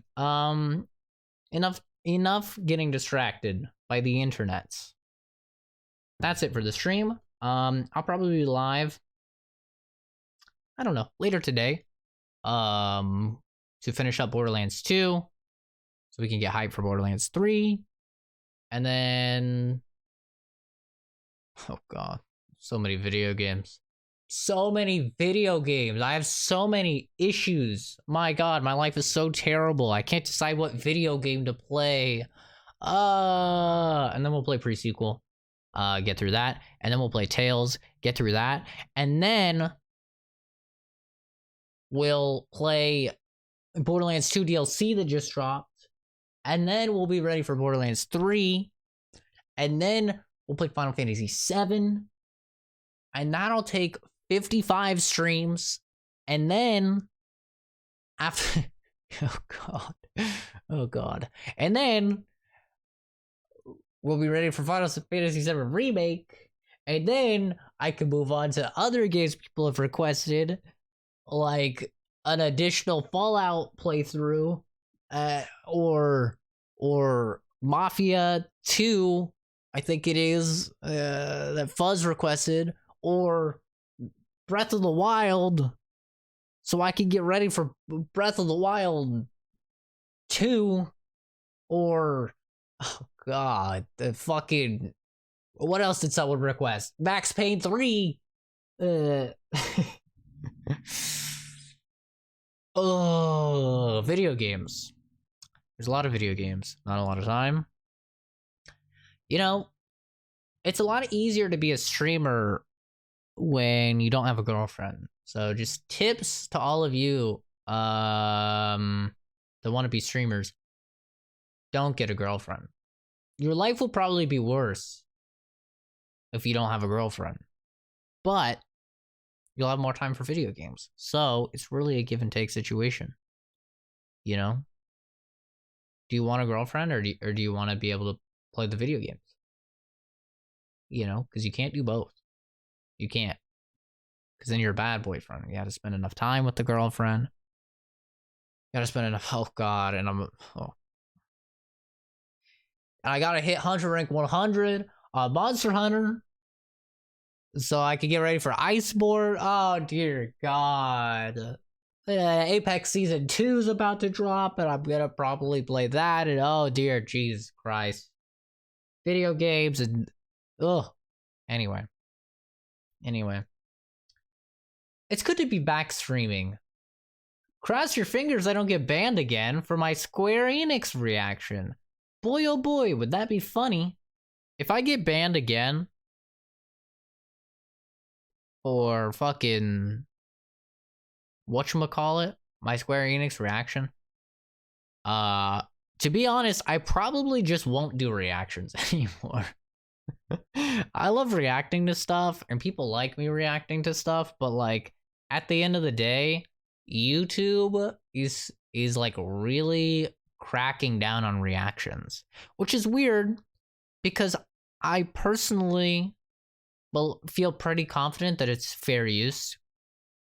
I think that like my reactions in particular are fair use because like I'm constantly pausing whatever I'm watching and talking. I'm constantly talking over stuff. I'm dissecting it. I'm giving my opinions and stuff like that. So like in my opinion, that's fairly transformative, and I feel pretty confident I could argue that in a court of law and probably win. Of course, I would never take it to a court of law because that's a lot of money, but I'm pretty confident it's fair use. We just need like one of these rich reaction YouTubers to like take one of these things to court, sort of like H3H3 took their situation to court, because they did rule that H3H3 Productions like situation was fair use, but they don't do typical reaction stuff. And they even said like in the court notes, like this does not mean that all reaction stuff is fair use. So we need like a traditional reaction channel like Tyrone Magnus or one of like the big guys that does reaction stuff, or Fine Bros, to like take it to court and win. So then we'll all know that like reaction stuff is fair use, because it's so up in the air right now. But YouTube is very much in a mindset of like hands off, and if a company decides to copyright strike you, like that's just your issue. They just don't want to get involved at all, which kind of sucks nuts. And it makes you a little bit scared. That's what I was seeing a lot on Twitter. A lot of people who got banned from live streaming are like scared now to react to anything because they don't want to get banned. Which is understandable for sure. So that issue doesn't exist on Twitch. But on Twitch, you have to censor yourself, because if you say anything that the PC cucks don't like, you'll get banned. Borderlands and Monster Hunter in September. No, 2 extremely grindy games. Oh God. And that's when my schooling starts too, so I won't even have time to game. Oh God. Oh God. Video games. Anyway, have a fantastic rest of your day, everybody. I'll see all of you in the next video with Streamer Rooney. Bye. That's about it. Bye. Have a good one. See you in a few hours, maybe. For Borderlands, maybe.